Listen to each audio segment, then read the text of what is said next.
Matapos sakupin ang Crimea noong 2014, sinabi ni Pangulong Vladimir Putin na mananatili itong bahagi ng Rusya magpakailanman. Pagkatapos ng 12 taon, tila lalong hindi natutupad ni Putin ang pangako niya. Habang lumalakas ang mga pag-atake ng malalayuang drone at misail ng Ukraine sa rehiyon. Dahil sa pagputol ng supply at paglalagay ng peninsula sa crisis, mas mahina na ang kontrol ng Russia sa Crimea.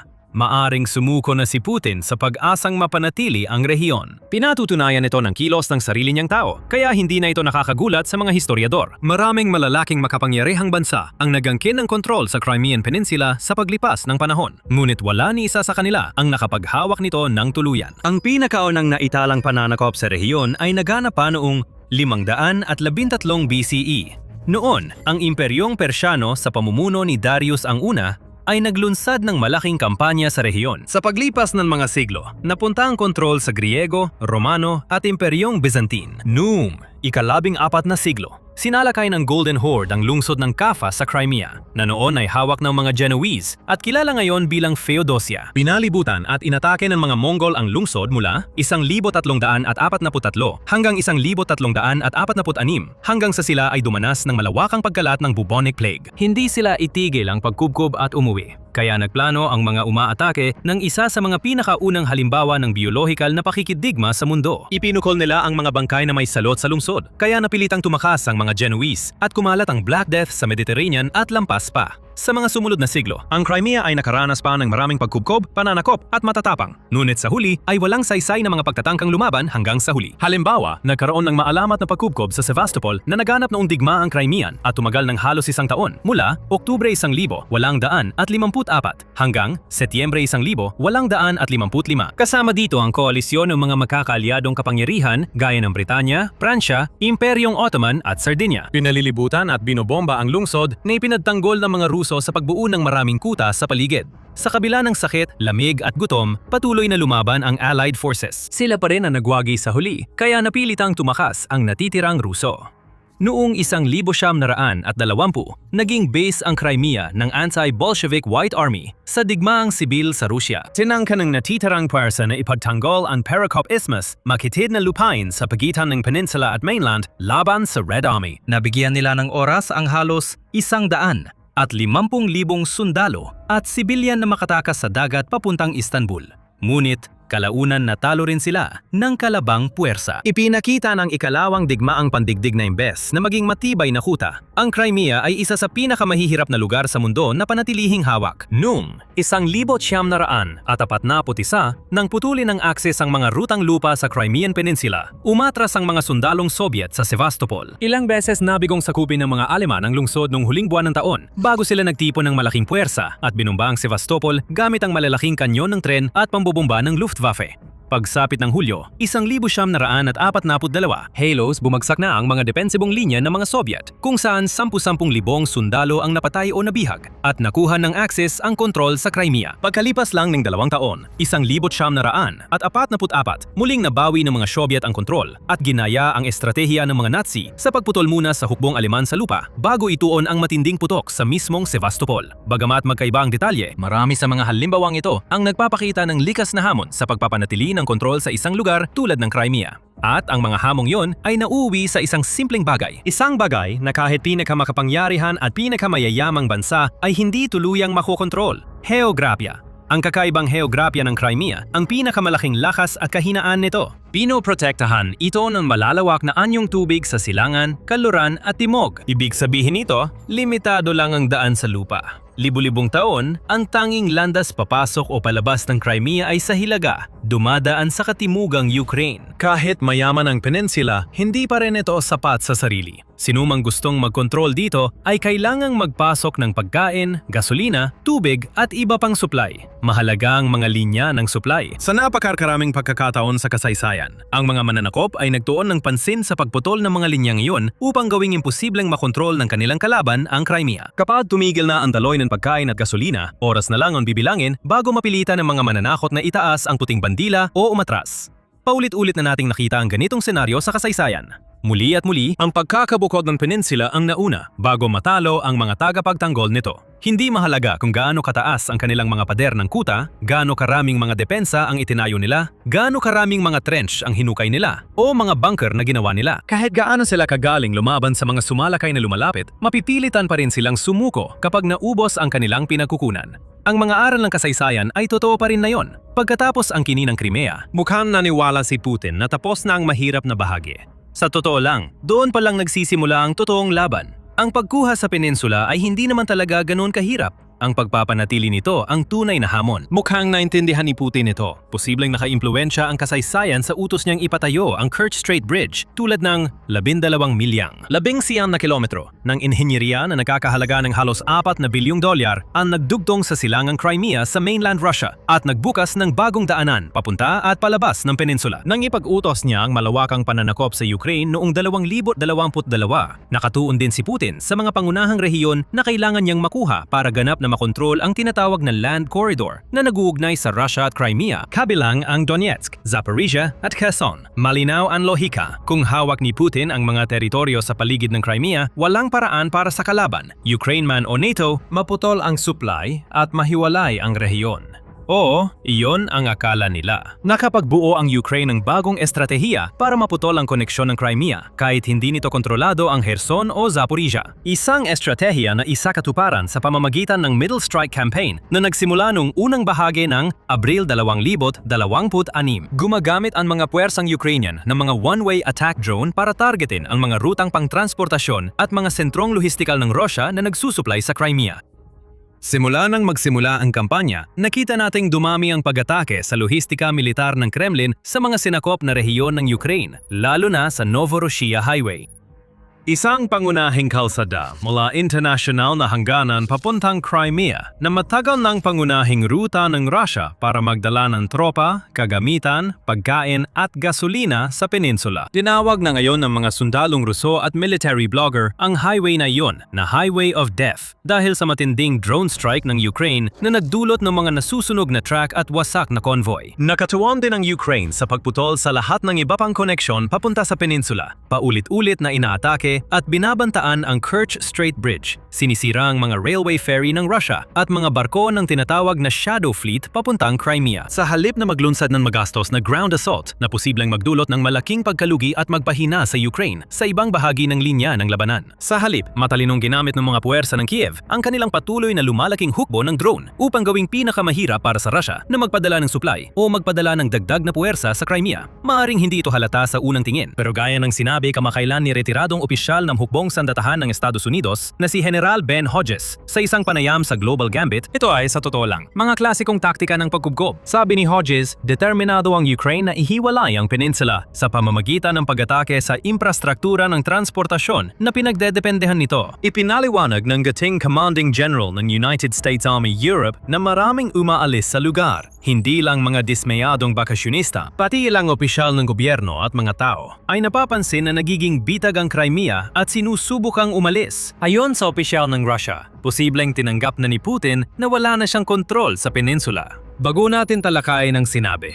nanonood ka ng military show. Kung hindi ka pa nakasubscribe, ngayon ang tamang panahon. Habang hindi pa kinikilala ni Putin ang krisis sa Crimea sa publiko at patuloy ang Kremlin sa paggamit ng propaganda para maliitin ang issue, ayon sa eksperto at ekonomistang taga-Moscow na si Igor Lipset, naniniwala si Igor Lipset na nagpapatupad na ang presidente ng Russia ng planong pagtakas mula sa Crimea.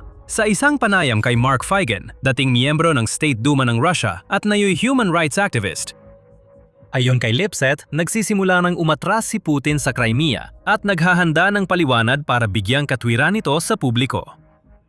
Sinabi niyang walang planong mag-organisa ng humanitarian evacuation o Green Corridor para sa mga Russian na nasa Crimea ang presidente. Nakakahiya para sa Kremlin na humingi ng pabor sa Ukraine na itigil ang pag-atake para makagawa ng evacuation, kaya hindi nila ito ginawa. Balak ng Moscow na manahimik na lang tungkol sa issue at ibaling ang sisi sa Ukraine kapag may mga namatay na dahil sa mabilis na lumalalang at lalong nagiging mapanganib na kalagayan sa buong rehiyon. Sa makataong pananaw, kailangang may likas ang mga tao at ang may kakayahan ay dapat umalis sa pamamagitan ng tulay. Malinaw ito, pero hindi mangyayari. Sasabihin ni Putin na namatay ang mga tao dahil sa Ukraine. Wala siyang pakialam kung ilang sibilyan sa Crimea ang mamatay, bata man o matanda, dahil sa kulang na gamot, kuryente o mga gumaganang ospital. Nilalabanan niya ang sariling digmaan at madaling isakripisyo ang mga karaniwang Ruso. Sa parehong panayam, tinawag din ni Lipsitz ang sitwasyon sa Crimea na parang pagkubkob at sinabi, dahil sa matagumpay na pag-atake ng Ukrainian sa mga pasilidad ng enerhiya, nagukulang ang tubig at hindi na matatag ang kuryente. Bukod sa tulay ng Crimea, halos putol na rin ang komunikasyon. Rekord ang haba ng pila ng mga sasakyang palabas ng Crimea. Biglang nagmadali ang mga Ruso umalis. Nakakatawa at nakababahala ito at nagpapakita ng mababang kamalayan sa Russia. Toto, hanggang unang bahagi ng taginit 2026. Karamihan sa mga tao sa Russia ay naniniwalang ligtas ang Crimea. Marami ang nag-book ng bakasyon doon tuwing taginit para mag-enjoy sa mga resort, spa at dalampasigan ng peninsula. Habang daan-daang libong mga Russian ang naiulat na lumipat na sa Crimea ng permanente mula noong iligal na aneksasyon noong 2014. Marami sa kanila ay nagpasya base sa sinabi ni Putin na ang Crimea ay Ruso noon at mananatiling Ruso magpakailanman. Iginit niya na ligtas na ang lugar. Nakabalik na ito sa sariling daunan at hinihikayat ang mga Ruso na bumisita, bumili ng bahay at magsimula ng negosyo sa peninsula. Maraming naniwala sa kanya kaya pumunta sa Crimea. Pero ngayon nakita na nila ang pagkakamali. Ngunit para sa karamihan, huli na. Hindi naman direktang tinatarget ng Ukraine ang mga sibilyan. Hindi ito gaya ng Russia na sadyang binobomba ang mga bahay, ospital, simbahan at paaralan. Ngunit sa pagputol ng supply line papunta sa rehiyon, pinapahirap ng mga puwersa ng Kiev ang pamumuhay sa lugar, hindi lang sa sundalo, kundi pati sa mga tao. Idineklara na ang state of emergency sa rehiyon. Bawal na bumili ng gasolina ang karamihan sa lokal dahil sa kakulangan nito. At maraming mga bahay at negosyo ang nakakaranas ng paulit-ulit na pagkawala ng kuryente at kakulangan sa tubig. Dahil dito, maraming Rusong nakatira o nagbabakasyon sa Crimea ang nagmadaling umalis, kaya nagkaroon ng mga pilang abot milya ng mga sasakyan papunta sa Kerch Strait Bridge. Maraming tao ang napopost sa social media ng takot at pagkadismaya. Hinihikayat ang kapwa nila mamamayan na lumikas o manatiling malayo sa Crimea at direktang tinutulig sa si Putin dahil sa tila kawalan niya ng aksyon. Muli, ang mga tao ang nandurusa dahil sa kayabangan ng kanilang presidente. Maaaring tumulong si Putin sa paglikas sa Crimea sa pamamagitan ng paglilipat ng tropa at kagamitan. Maaari niyang hayagang kilalanin ang problema at sabihin sa mga tao na ginagawa niya ang lahat ng kanyang makakaya upang tulungan sila. Maaari niyang gawin ng marangal na hakbang at magtatag ng isang humanitarian corridor upang matiyak na makakatakas ng ligtas ang kanyang mga kababayan mula sa lugar. Pero hindi niya ginawa at malamang ay hindi niya rin gagawin ang alinman doon. Sa halip, pinipili niyang manahimik sa mga piling usapin, umaasang hindi mapapansin ng natitirang bahagi ng Rusya kung gaano ka-impyerno ang naging Crimea. Umaasa sa kanyang mga nakasanayang taktika ng kasinungalingan at propaganda para pagtakpan ng krisis. Gayunpaman, ayon kay Dr. Ohan Dragas, eksperto sa seguridad at internasyonal na ugnayan mula Serbia, sa artikulo ng Kiev Post, pwedeng paulit-ulit na sabihin ng telebisyon na ang Crimea ay Ruso magpakailanman. Pero hindi nito kayang patibayin ng grid, punuin ng mga tangke ng gasolina, tiyakin ng regular na supply, paikliin ang paghihintay sa tulay, o kumbinsihin ng pamilya na manatili kung pakiramdam nila hindi sila ligtas. Mula 2014, ginamit ng pamahalaang Ruso ang Crimea bilang pinakamatinding simbolo ng politika. Ito ang naging hiyas sa korona ni Putin. Ang pag-aneksa ng tinatawag niyang hindi malulubog na aircraft carrier ang pinakamalaking tagumpay niya sa maraming taon kahit nang magsimula ang pananakop sa Ukraine. Hindi kailanman tila mapagdududahan ang kontrol ng Russia sa Crimea. Habang ang Donetsk at Luhansk ay mga sona ng digmaan, ang Crimea ay tahimik, matatag at maayos at nananatiling magandang bakasyunan. At simbolo ng kakayahan ng Russia na hindi lang kumuha kundi magpanatili ng teritoryo.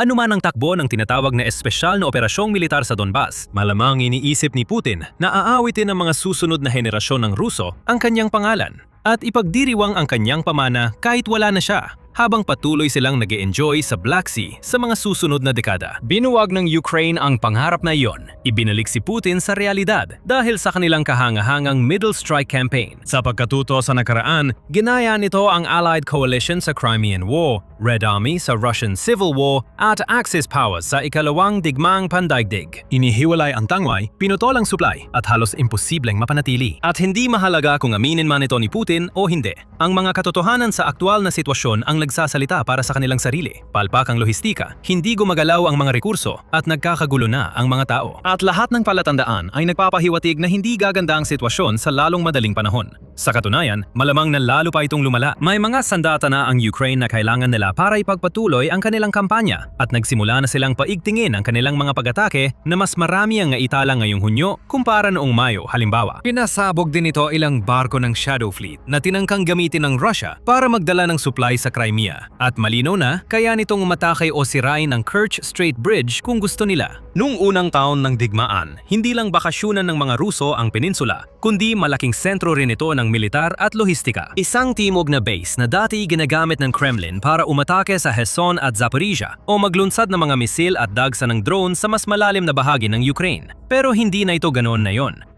Tulad ng sabi ni Dr. Dragas, ginawa ng Ukraine na mapanganib ang Crimea na dati ligtas. Hindi ito titigil. Kaya isang tanong na lang, ano ang susunod na hakbang ni Putin? Sabi ni Lipsitz at iba pa.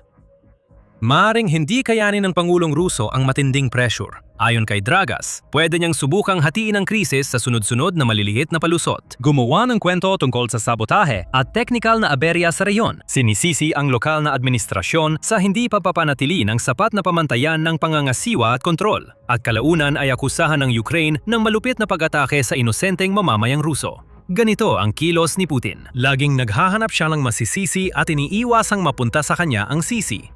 Sa ilang tao sa Rusya, maaaring gumana ito. Pero hindi ito uubra sa daan-daang libo sa Crimea na nakikitang lumalala ang kanilang buhay araw-araw. Ang mga taong nakakaranas ng pagkawala ng kuryente at kakulangan sa gasolina. Ang mga pamilyang hindi na makabukas ng ilaw o makakuha ng sapat na pagkain para mapakain ang kanilang sarili. At ang mga bakasyonistang na biktima ng kasinungalingan ng kanilang presidente na di alam na nag-book sa lugar ng labanan. Sabi ni Dr. Dragas, ang pangunahing kahinaan sa kwento ni Putin ukol sa Crimea ay nasa likas ng pangako. Hindi niya lang sinabing pansamantalang sinakop ang Crimea o ito ay isang pinagtatalunang sonang militar. Sinabi niya noon na magiging Ruso ito magpakailanman. Pero ngayon, siya ang nasasaktan sa sarili niyang salita. Sa kaibuturan ng Russia, may nangyayaring kabaligtad na Hunger Games. Hindi ito tungkol sa huling matitirang buhay, kundi tungkol sa mga elitistang marami sa kanila ay mga kababata ni Putin. Lumalayo ang mga elitista sa leader ng Russia para di madamay kapag bumagsak ang naiwan.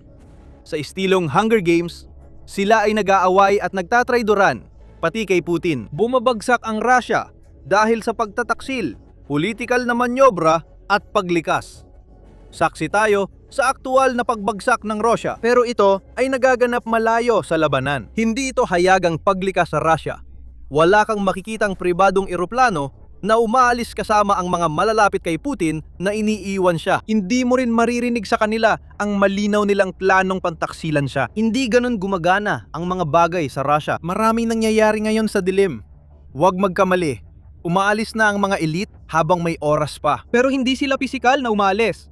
Sa halip, may mahalagang nililikas mula sa mga insider, oligarko, hanggang kay Putin mismo na mas pinahahalagahan nila kaysa sa lahat, pera.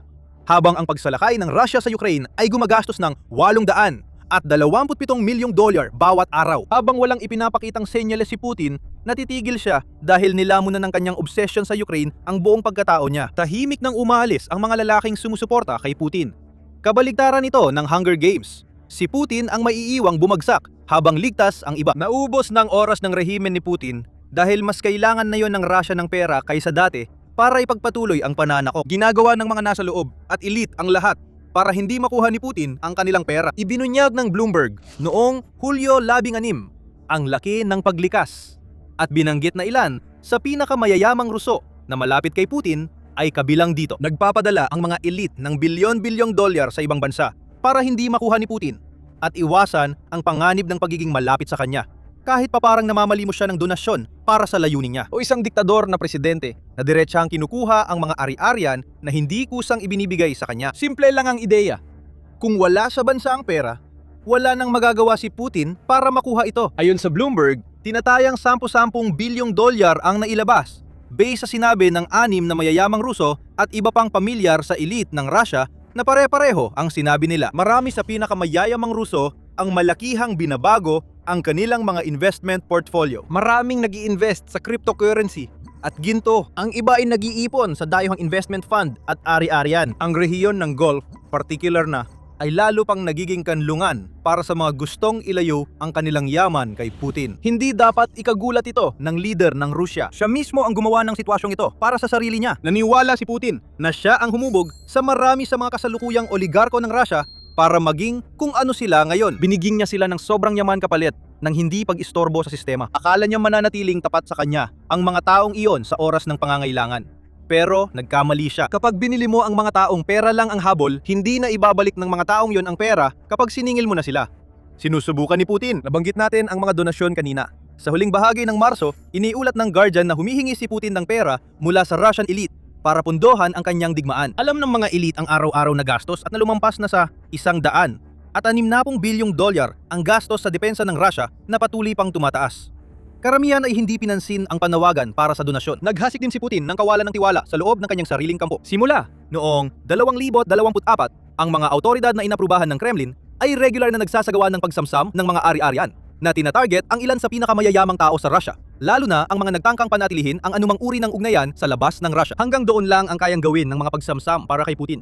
Sa huli, dahil sa desperado niyang paghahanap ng pondo para sa digmaan sa Ukraine, ituutuon niya ang pansin sa sinumang may pera sa Russia, kaibigan man o kaaway. Nakikikita rin ito ng mga kaibigan at iyan ang dahilan kung bakit inilalabas nila agad ang kanilang pera sa lalong madaling panahon. Nangyayari na ito ngayon. Ipinapakita ng kwento ni na Arkady at Boris Rotenberg na handa si Putin na sirain maging ang mga malalapit niyang kaibigan para manatiling buhay. Matagal na niyang kaibigan ang magkapatid. Naging mga sparring partner pa sila ni Putin sa judo na tumulong sa pagpapalaki ng imahe ni Putin bilang isang malakas na leader na kayang protektahan ang Russia. Ngunit, kapag may mabigat na pagsubok, isinasantabi ni Putin ang ganitong mga katapatan para lang may pagpatuloy ang kanyang digmaan. Sa ulat ng Carnegie Endowment noong Hulyo 2026, ibinunyag na isinasagawa sa mismong oras na ito ang paglilinis laban sa mga tapat sa mga Rotenberg. Kahawig ito ng paglilinis sa mga elitistang loyal kay dating Russian Defense Minister Sergei Shoigu. Dahil sa kanilang koneksyon kay Putin, napipilit ang panuorin ng magkapatid na nagkamal ng bilyon-bilyon ang pagbagsak ng sarili nilang network. Konstantin Markov at Alexander Narotko, direktang konektado sa mga Rotenberg at namuno sa ilang proyekto para sa kanila, ay naaresto na. Marami pang susunod habang sinusubukan ni Putin pahinain ang paksyon ng mga elite na tingin niyang banta.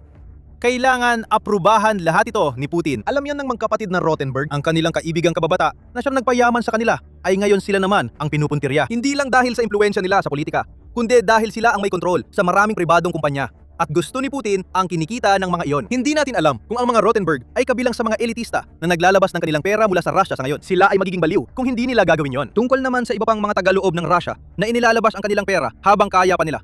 Lahat sila ay gumagawa ng isang bagay na magiging karaniwang tema sa video na ito. Kung nagagawa ito sa mga malalapit kay Putin tulad ng mga Rotenberg, pwede rin itong mangyari kanino man. Simula pa lang ito kay Putin. Habang umaalis ang pera sa Russia, kailangan ding harapin ni Putin ang mga ministro, sundalo, at isa sa maraming multo ng madugong nakaraan niya na bumabalik para guluhin siya. Nabanggit natin si Shoigu kanina. Ang pagtanggal sa kanya bilang ministro ng depensa ay bahagi ng paglilinis sa dating pinamunuan niyang ministeryo. Nakaligtas si Shoigu. Siya na ang namumuno sa Security Council ng Russia, kahit mas mababa ito sa dati niyang posisyon.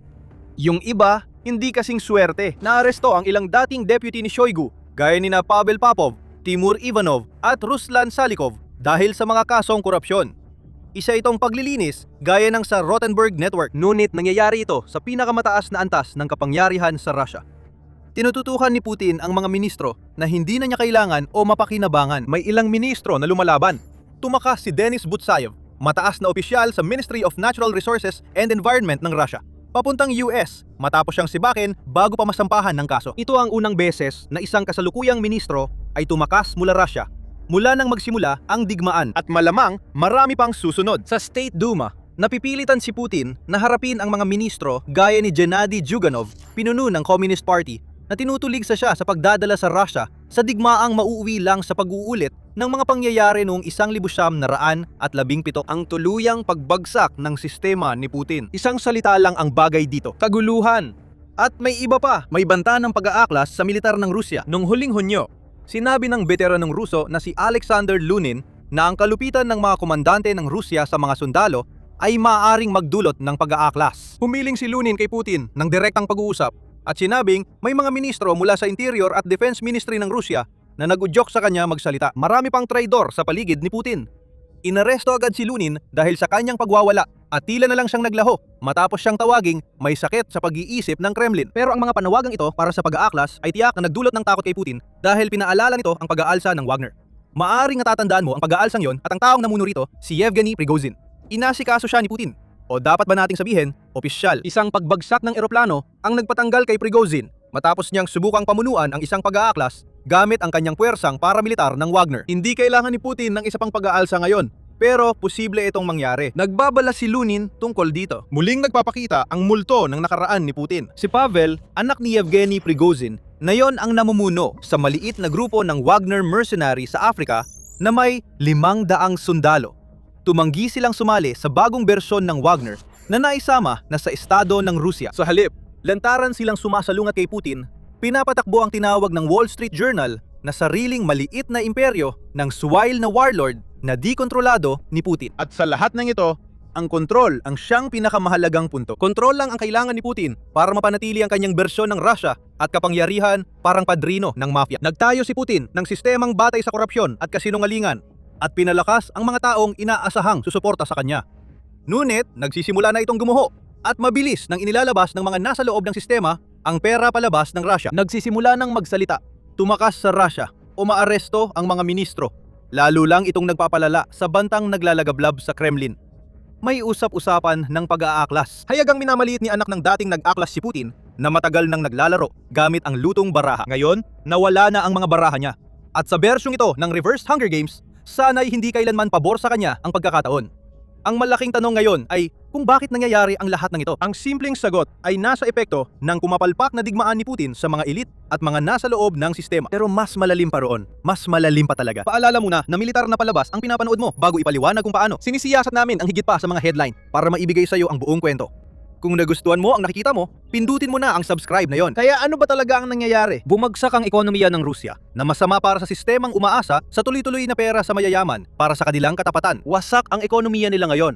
Lumampas ng $75 bilyong ang budget deficit sa unang 6 na buwan ng 2026.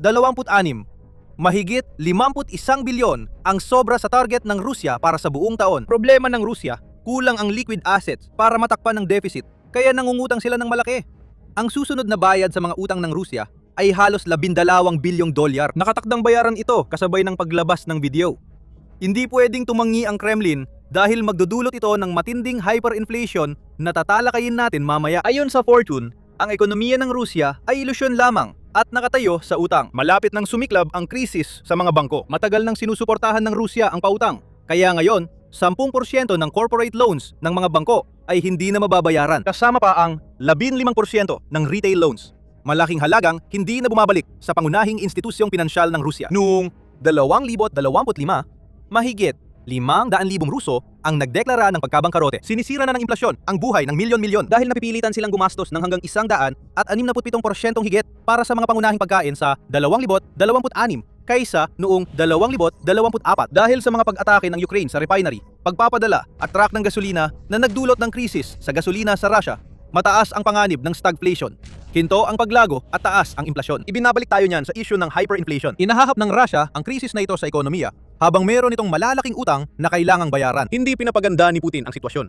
Nang hako siyang buburahin ng Russia ang hanggang $140,000 na utang ng mga bagong sundalo na sasali sa kanyang digmaan. Muli, malaking halaga yon ng pera na hindi na ibabalik sa mga bangko na hirap na nga ngayon. Pero ano ang mangyayari kapag naubos na ang pera at hindi na kayang tuparin ng Kremlin ang mga pangakong ito? Kasama ang malalaking suweldo at bonus sa mga sundalo, maaaring tumugon ang Russia sa pag-imprenta ng mas maraming ruble. Iyan ang recipe para sa hyperinflation na tinutukoy natin. Nabigo rin ang iba pang plano ng Russia. Sinubukan ng Kremlin magbenta ng mga bono, pero 10% lang ng target ang nakuha. Hindi rin epektibo ang mangutang pa ng mas marami. Ayaw magpautang sa Russia ng mga lender kung hindi mataas ang interes dahil sa panganib. Pero hindi ito kayang bayaran ng Kremlin. Isa pang opsyon, baka lalo pang gawin ni Putin ang ilang ginagawa na niya ngayon. Kinukuha mula sa mayayaman at ibinibigay sa Kremlin. Tandaan ang temang nabanggit sa video. Umaalis ang mga elite at mga nasa loob kapag may pagkakataon habang nakikita ang nangyayari sa paligid nila. Mas matindi ang temang ito dito. Hindi bobo ang pinakamayayamang tao sa Russia.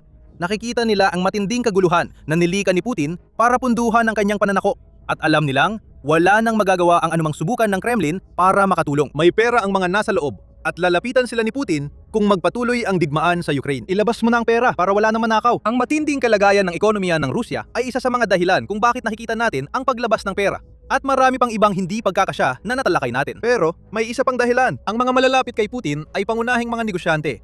Karamihan ay nagpapatakbo ng mga pribadong negosyo na naging matagumpay dahil pabor sa kanila ang Kremlin pagdating sa mga kumikitang kontrata. Ganyan yumaman sina Rothenberg ng bilyon dahil malapit sila kay Putin. Lalo na kung hindi porsigidong ipagpatuloy ng diktador ang pumapalpak na digmaan. Ngayon, ang mga negosyanteng kumita sa korupsyon ni Putin ay nanonood habang pinapatawan ng matinding buwis ang pribadong sektor ng Russia. Madalas, kinukuha ng gobyerno ang mga kumpanyang nagpayaman sa mga konektado sa pamamagitan ng pagkumpiska at paglipat sa estado. Ganito ang kalagayan ng negosyo sa Russia. Medyo delikado ngayon. Ayon sa ulat ng Moscow Times noong Nobyembre 2025, tumaas ng 25% ang pagkalugi ng mga kumpanya mula Enero hanggang Setyembre. Umabot sa mahigit 83 bilyong dolyar. Mga 18,400 na kumpanya sa Russia ang nagtala ng pagkalugi sa panahong ito. 11% na mas mataas kaysa sa pagkalugi ng 2024. Ayon sa Jamestown Foundation, halos 30% ng lahat ng kumpanya sa Russia ay nalugi noong 2025. May pinagsama-samang pagkalugi na aabot sa 100 bilyong dolyar sa pagtatapos ng taon. Sa Hulyo 2026, iniulat ng Metso na bumagsak ng malaki ang aktibidad ng negosyo sa Russia na bumalik na ito sa antas ng tagsibol 2022 na maaaring natatandaan mo bilang panahon kung kailan inilunsad ni Putin ang kanyang pananakop. Gaya ng sinabi ng serbisyo ng panlabas na intelihensya ng Ukraine, bumagsak na ang negosyo sa Russia sa antas ng tagsibol 2022. Ang business climate indicator ng Russian Central Bank noong Hunyo ay minus 3.6 na puntos mula 0.7 noong Mayo. Ang zero sa sukatang ito ang hangganan ng paglago at pag-urong, kaya hindi na umaasa ang mga negosyo sa pagbuti ng kalagayan. Hindi rin ito magandang panahon para sa elite ng negosyo sa Russia. Lalong bumababa ang tsansang kumita ng malaki, lalo na dahil sa nabanggit na cannibalization. Nabanggit natin ang pagsamsam ng ari-arian, tulad ng nangyari noong Kunyo 19 nang ilipat ng Kremlin ang pamamahala ng JSC Elma, isa sa pinakamalalaking may-ari ng logistics at industrial real estate sa Russia, sa Neftakim Remstroy na pinapatakbo ng Estado. Mga 1.05 milyong metro kwadrado ng lupa ang nawala basta ibinigay sa Estado para makinabang ang Kremlin. Isa lang ito sa maraming halimbawa. Sa Hulyo 2025, mahigit 50 bilyong dolyar na halaga ng ari-arian mula sa pribadong kumpanya ang nasamsam ng Russia. Maraming ari-arian ng mga kumpanyang kanluranin ng inangkin ng Estado matapos umalis sa Russia dahil sa pananakop. Mahigit 800 kumpanya ang nailipat sa gobyerno mula simula ng digmaan. Parang kinukuha ng Estado ang pribadong negosyo para pundohan ang bigmaang ayaw talagang maging bahagi ng mga tauhan ni Putin. At muli, bumabalik tayo sa temang yon. Ngayon, tatanungin ng mga may-ari ng pribadong negosyo sa Rusya kung kailan sila ang susunod. Si Putin ang may gawa nito. Maraming pagsisinungaling, pandaraya at pantataksil ang nagdala sa kanya sa landas na ito. Hindi niya nakikita ang sariling kakulangan at epekto nito sa Rusya. Kaya si Putin ang naiiwan sa likod sa kabaliktarang Hunger Games. Napapansin ng mga tao, elitista, at kasabot niya na hindi sila ligtas kahit gaano pa kalapit kay Putin. Sa totoo lang, ang pagiging malapit ay isang kapahamakan. Si Shoigu at mga Rothenberg ang makakapagpatunay dyan. Kung may gusto si Putin, sinusubukan niya itong kunin sa pamimilit o puwersa. Ngayon, habang nabubuhay siya sa takot, ginugugol ang karamihan ng oras niya sa mga bunker at nagpapalamon sa paranoia na bumalot sa kanyang buhay. Nawala na ng kontrol si Putin. Ang mga elitista na akala niya ay kontrolado niya ay ginagawa ang lahat ng kanilang makakaya para makatakas sa kanyang hawak. Pinaplano nila ang buhay nila pagkatapos ni Putin. Imbes na tulungan siyang makamit ang mga layunin niya, papalapit na sa dulo ang leader ng Russia. Kapag narating niya ang dulo, babagsak siya mula sa bangin na walang kumipigil.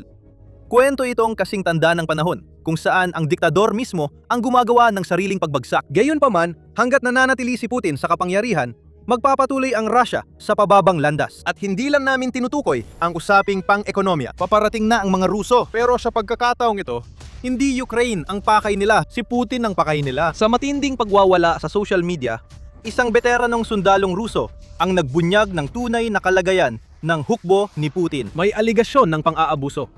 Umalingaw-ngaw ang panawagang pag-aaklas. Binabantaan ng sundalong Ruso ang pamumuno ni Putin. Tila paparating na ang Wagner 2.0. Mabilis tumugon ang Kremlin. Lumabas ang malamig at brutal na ugali ni Putin matapos ang bagong hamon sa kanyang kapangyarihan.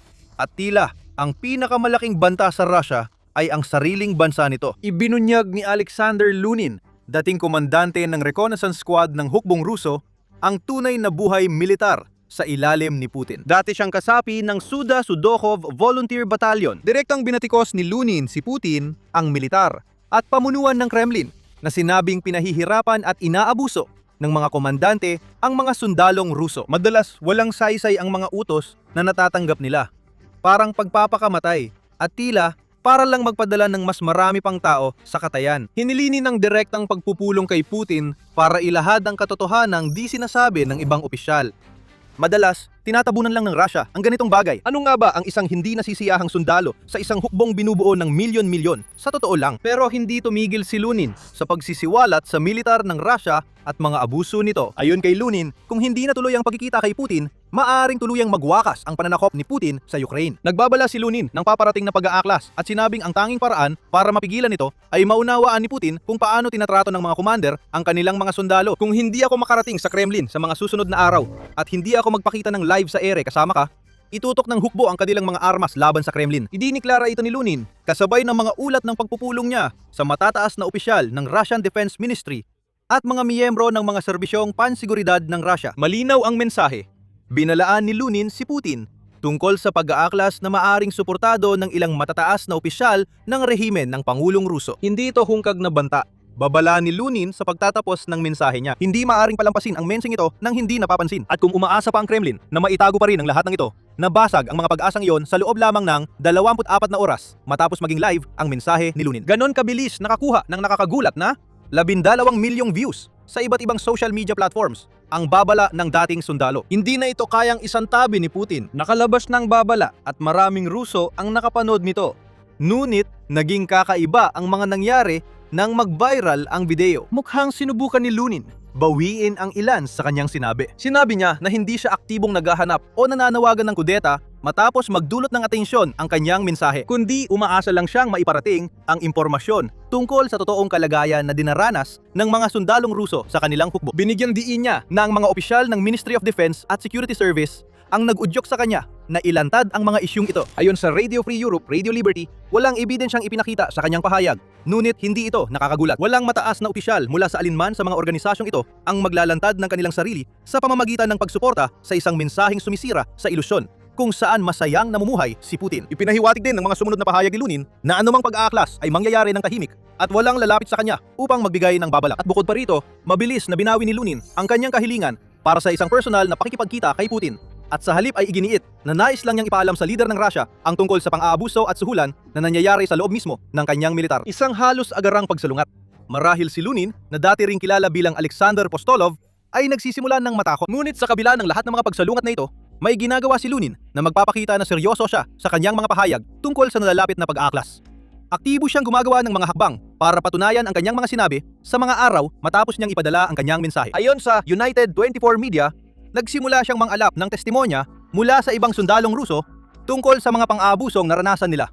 At muli, may pahayag na balak niya itong ibahagi kay Putin. Ayon kay Lunin, may libu-libong testimonya, marami rito ay may kasamang video na patunay ng pang-aabuso. Wala ni isa ang ibinahagi sa social media. Parang gusto ni Lunin na ireserba ito para sa direkta niyang pakikipagkita kay Putin. Kakaiba rin ito. May banta ng pag-aaklas at mga pahayag na inudyukan siya ng matataas na opisyal na ihatid ang kanyang mensahe. Ipinahayag pa ni Lunin na may suporta siya mula sa isang kinatawan ng mga autoridad sa rehiyon ng Voronezh, bagamat ang tanging pangalan lang na nabanggit niya ay si Denis. Sinabi niyang siya ang deputy governor sa internal policy ng Voronezh. Si Dmitry Maslov talaga ang may hawak ng posisyong yon.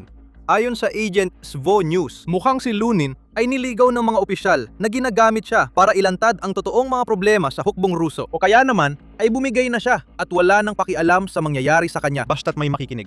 Sa alinmang kaso, may banta ng pag-aaklas. Kailangang pagtuunan ito ng pansin ni Putin. Pinakakinatatakutan ng leader ng Rusya ay ang posibilidad na mangyari ang Wagner 2.0. Dumating ang mensahe ni Lunin 3 taon matapos ang tangkang kudeta na halos yumanig sa Kremlin. Noong Hunyo 24, 2023, hinarap ni Putin ang pinakadirektang hamon sa kanyang kapangyarihan sa 25 taon ng pamumuno sa Rusya. Nagsimumula ang hamon dahil kay Yevgeny Prigozhin, tagapagtatag ng Wagner Group ng mga mersenaryo. Di man opisyal na bahagi ng militar ng Rusya, mukhang kakampi ni Putin ang Wagner Group noong unang taon ng pananakop hanggang sa hindi na. Noong tag-init, 2023, sinakop ng Wagner ang Rostov-on-Don na ginamit ng Rusya bilang isa sa mga pangunahing base ng kanilang digmaan.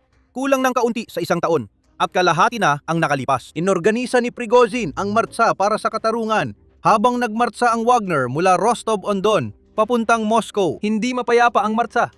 Sabi ng International Crisis Group, pinabagsak ng Wagner Group ang ilang helicopter at fighter jet ng Rusya.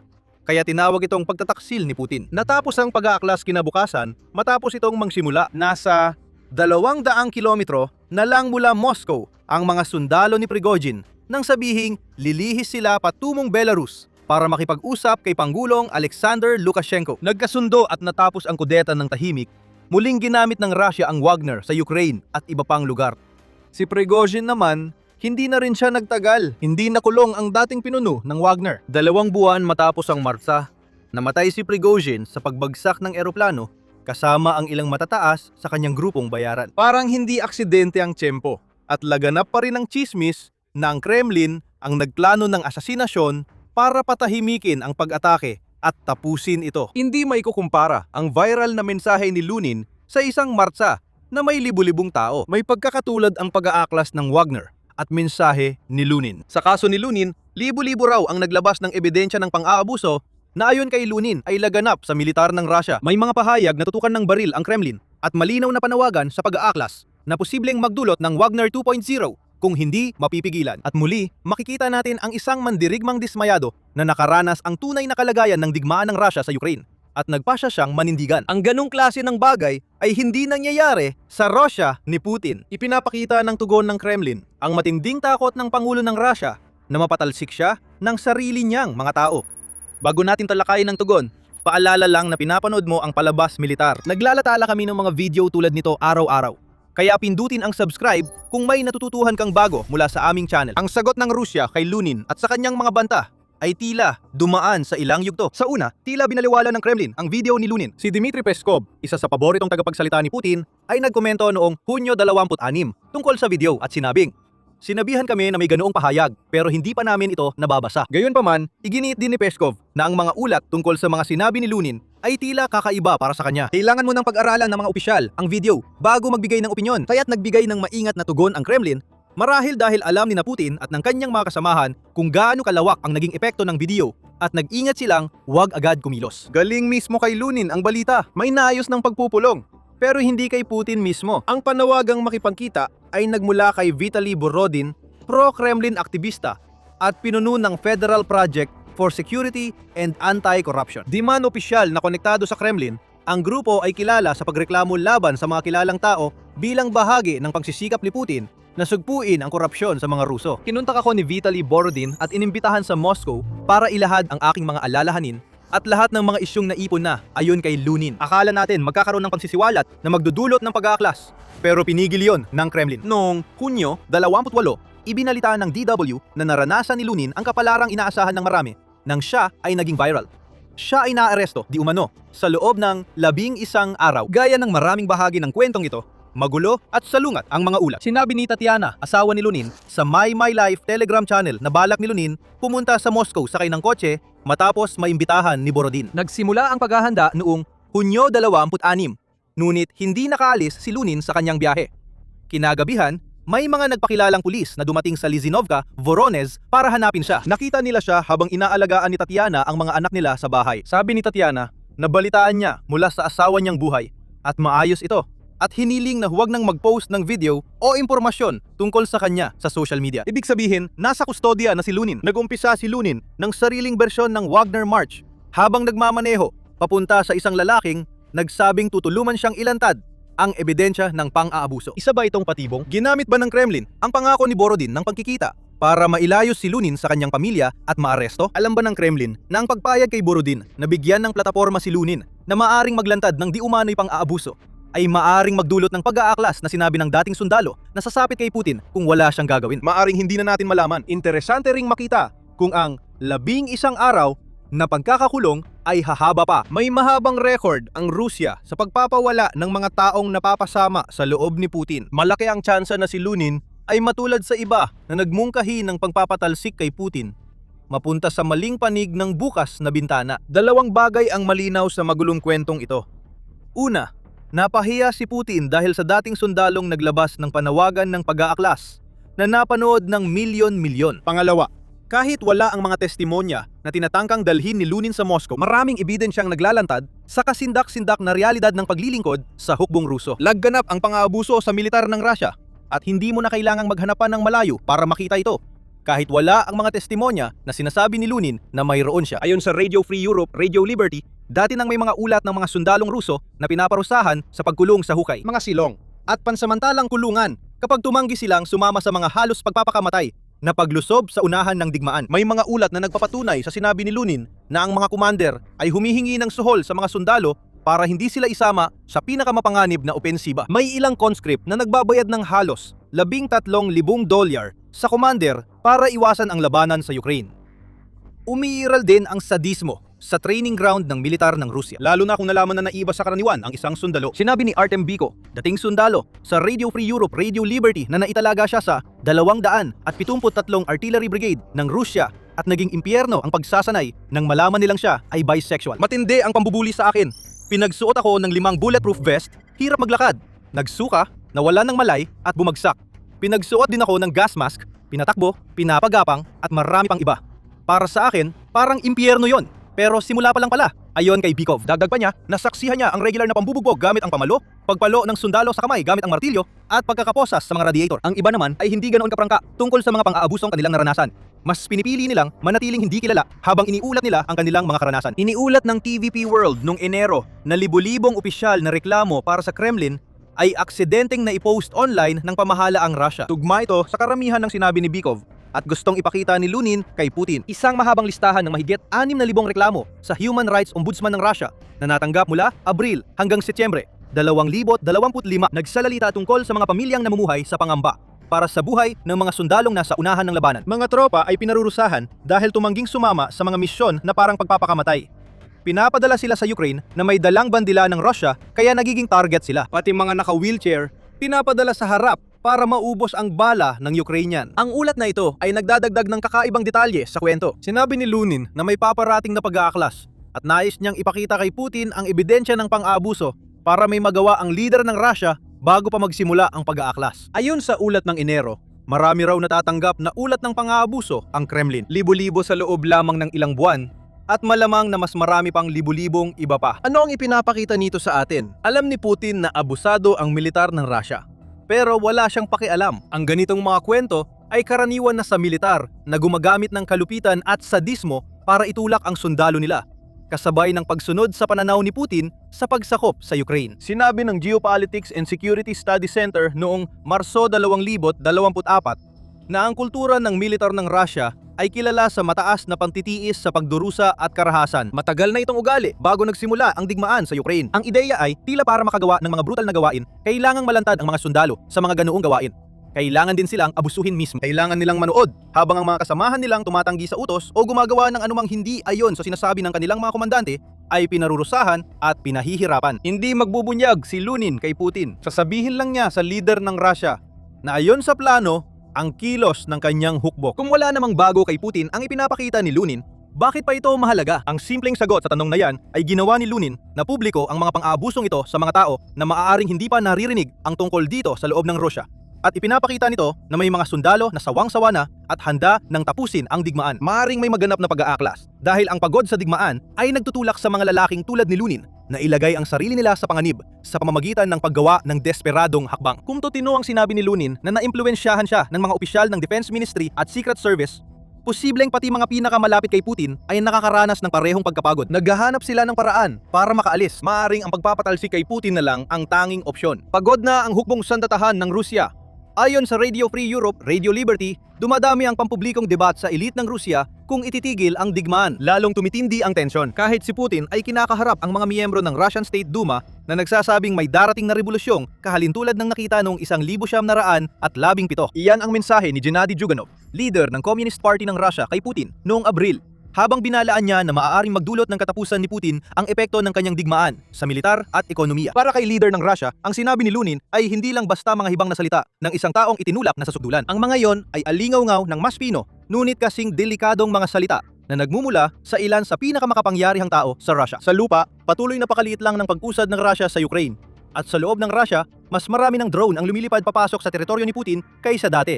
At ang ilan ay umaabot pa hanggang sa Moscow. Maging si Putin mismo ay napilitang umamin na ang kakulangan sa gasolina ay sanhi ng pag-atake ng Ukraine sa infrastruktura ng langis ng Russia. Kaya posibleng hindi si Lunin ang nagpasimula ng Wagner 2-0 na kudeta. Nagbabala siya tungkol sa pag-aaklas at pagbabago ng pananaw kay Putin at sa kanyang digmaan sa Russia. Para sa isang dating sundalo na maging lantad sa kanyang pagkadismaya at ibunyag sa milyon-milyon ang pang-aabuso na nangyayari sa hukbo, masama na yon. Ang lahat ng yon kapag nadagdagan pa ng pagkakabaha-bahagi sa hanay ng mga elit at ng ebidensyang hindi na maikakaila tungkol sa mga kabiguan ng Russia sa larangan ng digmaan at sa mga pag-atake ng Ukraine sa loob ng Russia, ay posibleng sakuna para kay Putin. Posibleng may malaking bagay na malapit ng magpabagsak kay Putin. Ang tanong ay kung aalis ba siya dahil sa pag-aalsa militar o tahimik na aalis habang may nagbabalak siyang patalsikin sa kapangyarihan. Parehong pabor sa Ukraine ang resulta at nagbibigay si Putin ng dahilan sa mga kaaway niya para pabagsakin siya. Sa loob ng mga dekada, halos lahat ay nagkakaisa na pera,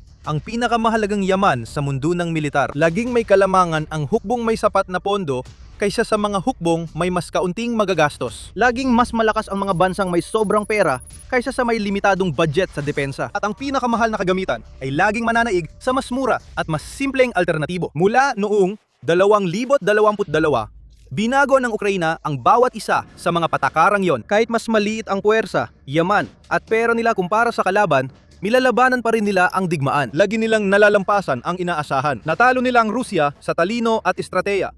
Kaya ang mabilis sanang labanan ay naging digmaan na tumagal ng mahigit 4 na taon at wala ni anumang palatandaang magtatapos ito sa paraang inakala ng Kremlin. At ang mga puwersa ng Kiev ay nagpakita ng tunay na galing pagdating sa pagtitipid sa gastusin sa militar gamit ang isang kagamitan na nagkakahalaga lang ng $500 para pabagsakin ang isang eroplano na nagkakahalaga ng milyon-milyong dolyar. Nagpadala ng mensahe na nagbabantang sirain ang pundasyon ng makinarya ng digmaan ng Rusya. Hindi ito unang beses nating narinig ang kwentong ganito. Nagkaroon ng Ukraine ng kahangahangang reputasyon sa pagbuo ng isa sa mga pinaka-epektibong puwersang militar sa mundo. Paulit-ulit, gumagamit ng abot kayang kagamitan para manggulo, sirain at wasakin ang mga ari-arian ng Rusya na napakamahal kung ikukumpara. Madalas itong gumagamit ng murang drone para bumbayin ng barko, eroplano, nakabaluting sasakyan at infrastruktura ng kalaban. At nagawa na naman ito ng Ukraine, nagresulta ito sa isa na namang nakakahiya at matinding pagkatalo para sa mga commander ng Russia na kailangan nilang pag-isipan habang nagpapagaling. Naganap ang insidente noong umaga ng Hulyo 15, malapit sa Vyazova,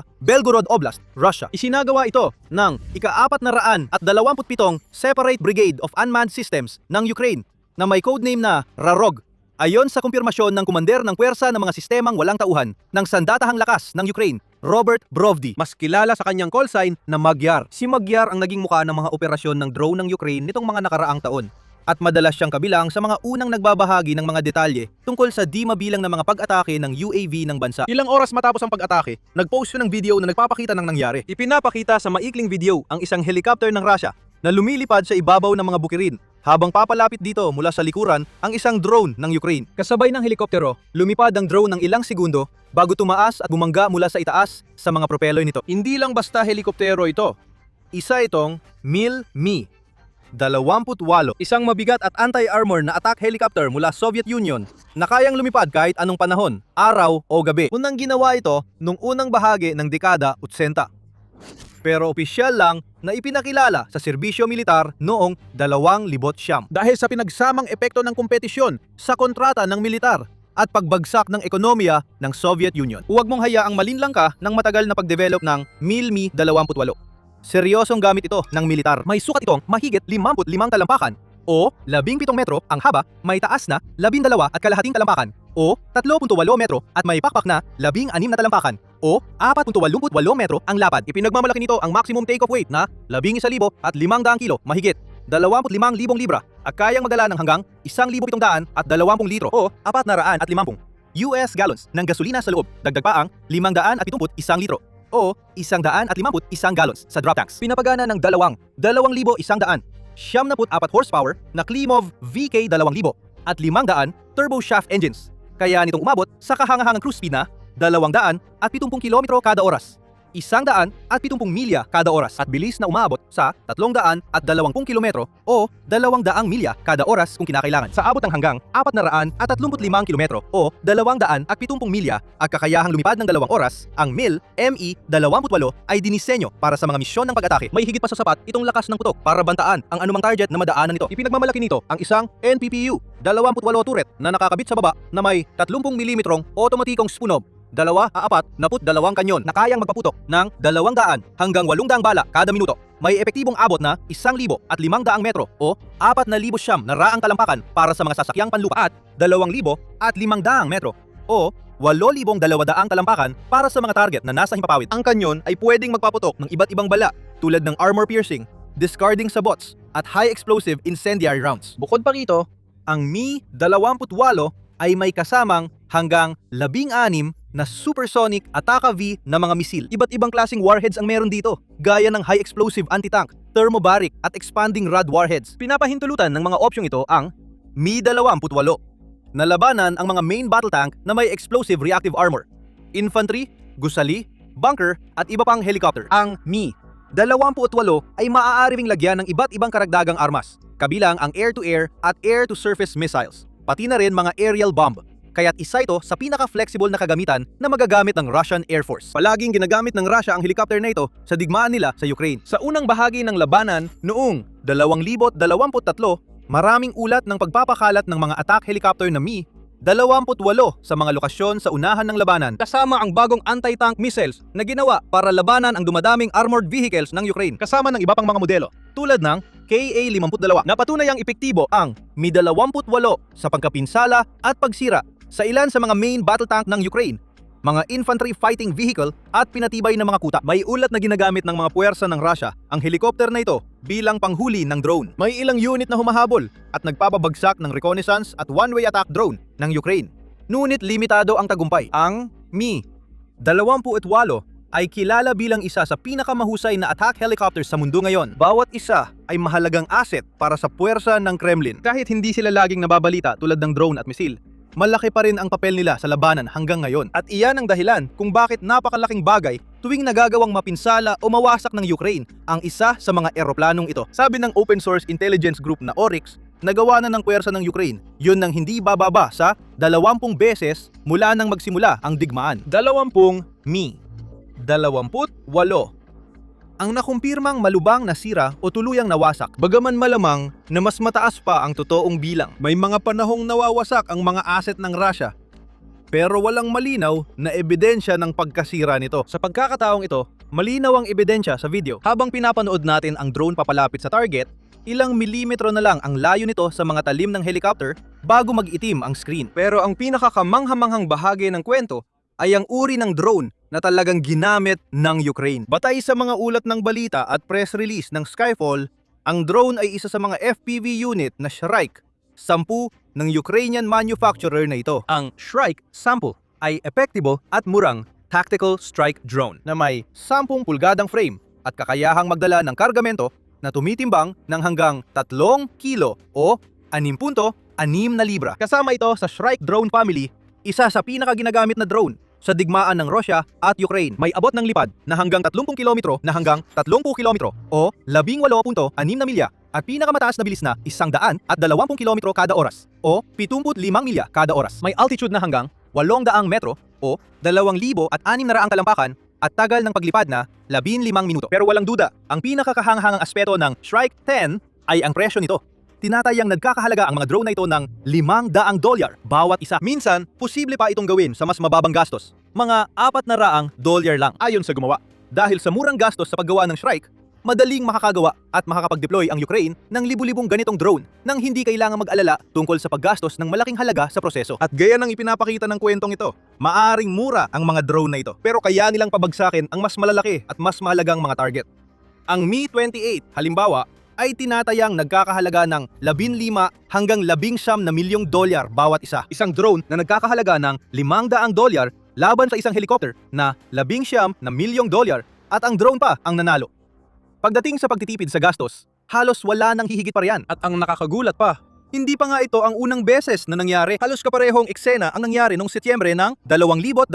Pagkatapos, muli na namang lumabas ang mga ulat na matagumpay na tinamaan at winasak ng mga Ukrainian drone pilot ang isang Russian helicopter gamit lamang ang isang simpleng FPV drone. Si Komandante Magyar ng Unmanned Systems Forces ang nagbahagi ng balita online sa Telegram. Winasak ng mga piloto ng ika-59 Brigada ng Unmanned Systems Forces ang Mi-8 na helicopter gamit ang FPV drone. Nagbahagi rin si Magyar ng isang video ng pag-atake, isang 30 segundong clip kung saan malinaw nating nakikita ang drone na bumangga sa sasakyang panghimpapawid. Nagkaroon ng biglaang pagsabog at sumiklab ang helicopter bago bumagsak sa makapal na usok. Lumabas na ang sasakyang panghimpapawid ay isang Mi-8 transport helicopter. Hindi Mi-28, pero nagkakahalaga pa rin ng mahigit $10 milyong. At muli, umasa ang mga drone crew ng Ukraine sa isang $500 na FPV drone na kalaunan ay nakumpirma ang isang Shrike 10 upang makamit ang resulta na ito. Bago natin talakayin kung anong ibig sabihin nito para sa Ukraine at Russia, ang military show ang magdadala sa inyo ng buong larawan, hindi lang ang mga headline. Pindutin ang subscribe para laging nauuna sa balita. Hindi lang ito kwento ng drone at helicopter, kundi maliit na larawan ng buong digmaan. Ito ang simbolo ng naging anyo ng labanan at ng malalim na pagkakahati ng estratehiya at doktrina ng magkabilang panig. Sa loob ng maraming taon, dekada pa nga, ang militar ng Rusya ay nahumaling sa malalaking gastusin. Mula pa noong panahon ng Unyong Sobyet hanggang sa ika-21 siglo sa ilalim ng rehimen ni Vladimir Putin, palaging nakatuon ang bansa sa paggastos ng napakalalaking halaga ng pera para sa mga nangungunang inobasyon sa mundo. Paulit-ulit sa mga eksibisyong militar at mga parada sa Red Square, laging ipinagmamalaki ng hukbo ni Putin ang kanilang mga bagong multi-milyong dolyar na proyekto. Mula sa malalaking tangke ng labanan hanggang sa mga misilang mas mabilis at mas malayo kaysa dati. Ito ang pangunahing paraan kung paano ipinapakita ng Russia ang kanilang kapangyarihan sa loob ng maraming henerasyon.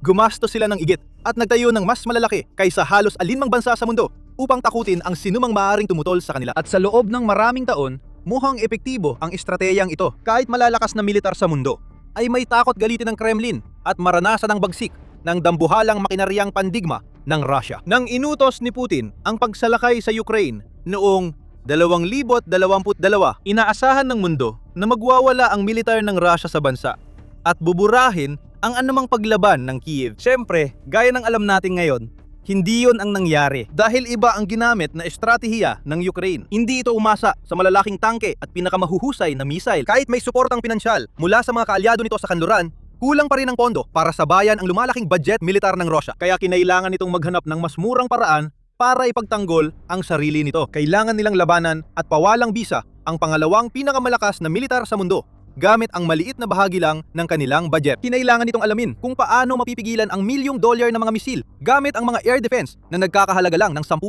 para mapigil ang maraming drone kahit walang malaking stock ng interceptor para sirain ang malalaking mekanisadong grupo gamit lang simpleng mina at anti-tank rocket. Para sa karamihan ng mga bansa, masyadong malaki ang hamon na ito. Maraming susuko agad sa unang pagsubok at hindi mapipigilan ang tuloy-tuloy na paglusob ng Russia, pero hindi ang Ukraine. Nagkaroon ng lakas ng loob ang Ukraine na maniwala sa imposible at sa pamamagitan ng tiyaga, determinasyon at walang katapusang oras ng pagsusumikap, nagawa nilang posible ito. Ngayon, inaanina ng Ukraine ang mga bunga nito. Ang kamakailang pag-atake sa Mi-28 helikoptero ay isa lang sa napakaraming halimbawa. Sa bawat lumilipas na linggo, may mga bagong ulat tungkol sa mga drone ng Ukraine na sumisira ng mas malalaki at mahalagang kagamitan ng Russia. Hindi palaging $500 na UAV ang nakakawasak ng eroplano na nagkakahalaga ng $70 milyong. Minsan, mga $5,000 na drone ang sumisira sa mga radar na nagkakahalaga ng $1 milyong o $25,000 na mga babayaga bomber drone ang pumapatay sa isang dosenang kalabang sundalo.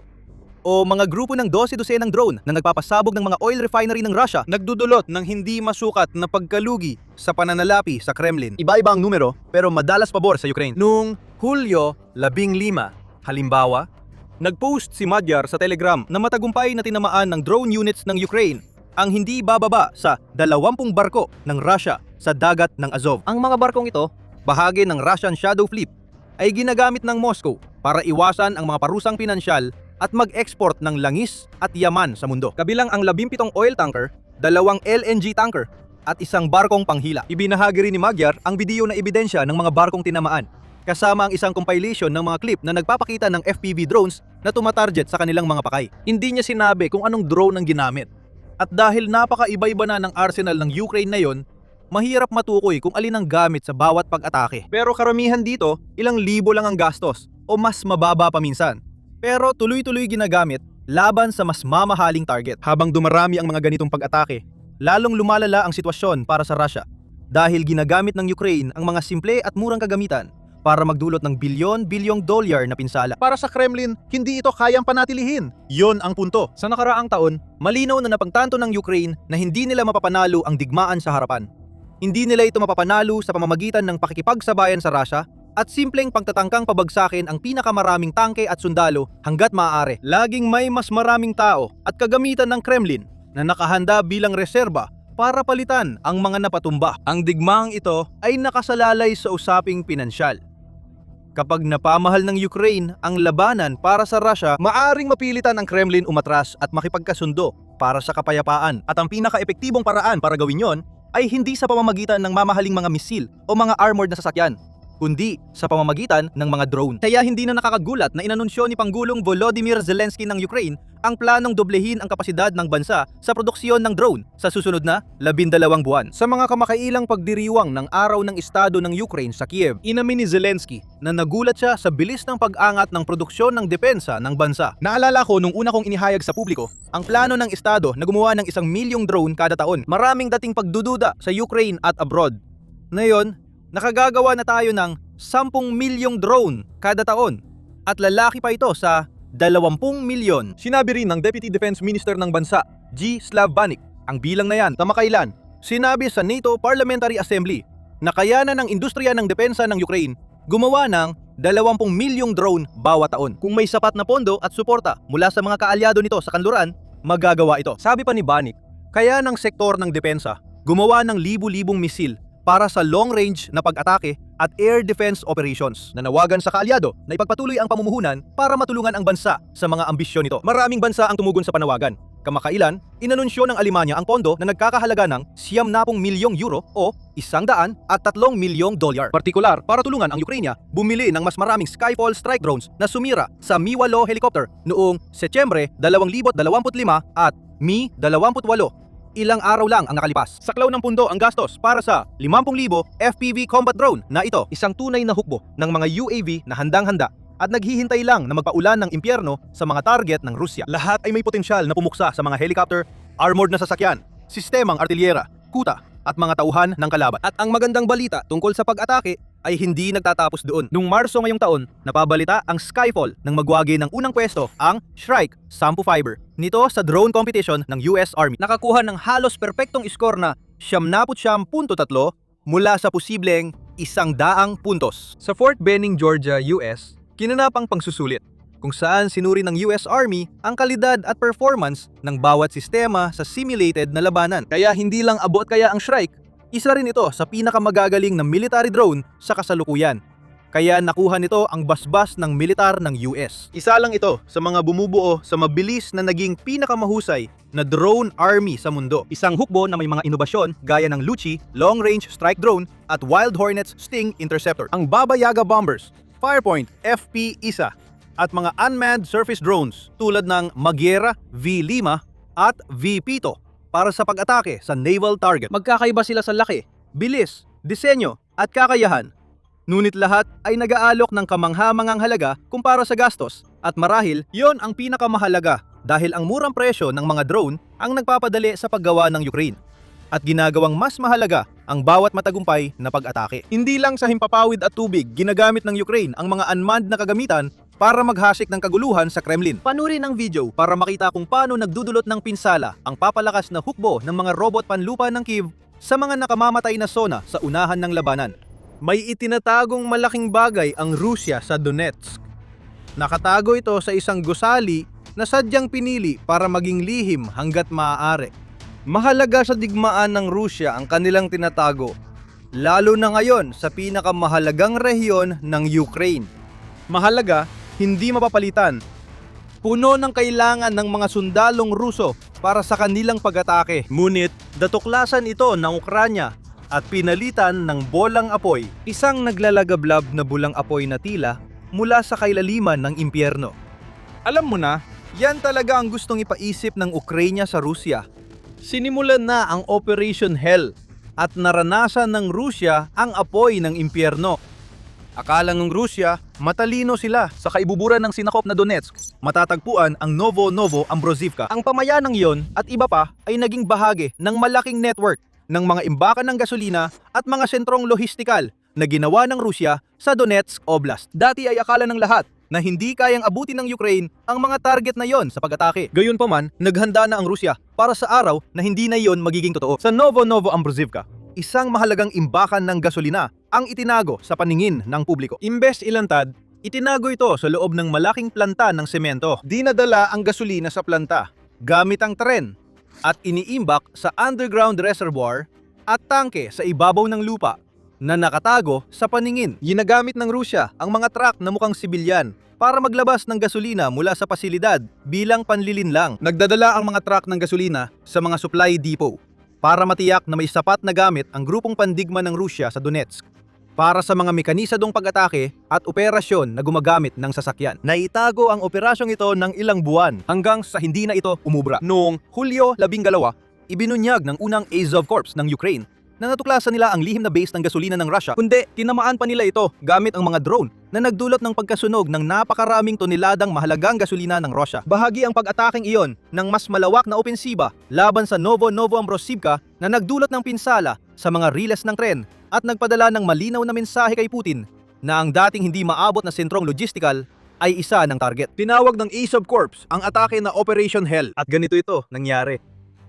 Ang ganitong pag-atake ay hindi basta ginagawa. Hindi ito simpleng kaso ng Azov Corps na nakahanap ng tagong lugar at saka nagpadala ng mga drone para sirain ito. Tulad ng ibinunyag ng Corps sa kanilang post sa Telegram na ginamit nila para ipahayag ang kanilang ginawa. Ang Operation Hell ay nangangailangan ng buwan ng pagpaplano at pagmamasid bago matiyak ng Ukraine ang tamang lokasyon at mapalaki ang epekto ng mga drone na inihahanda nilang ipadala. Hindi nakapasok ang Azov Corps sa planta. Kailangang labanan nila ang sunod-sunod na alon ng mga mananakop na Ruso. Isang misyong pagpapakamatay. Nagpalipad ng mga reconnaissance sortie ang mga drone operator ng Azov Corps sa ibabaw ng tagong pasilidad ng gasolina ng Russia. Bawat lipad ay may dagdag impormasyong higit sa dati. Namapa ang planta ng konkreto para madali at mabilis matukoy ng strike drone operators ang mga target kapag kinakailangan. Ang network ng lohistika na nagdadala ng mga gamit papasok at palabas ng planta kasama na ang mga linya ng tren na nabanggit natin kanina ay inobserbahan at namapa rin.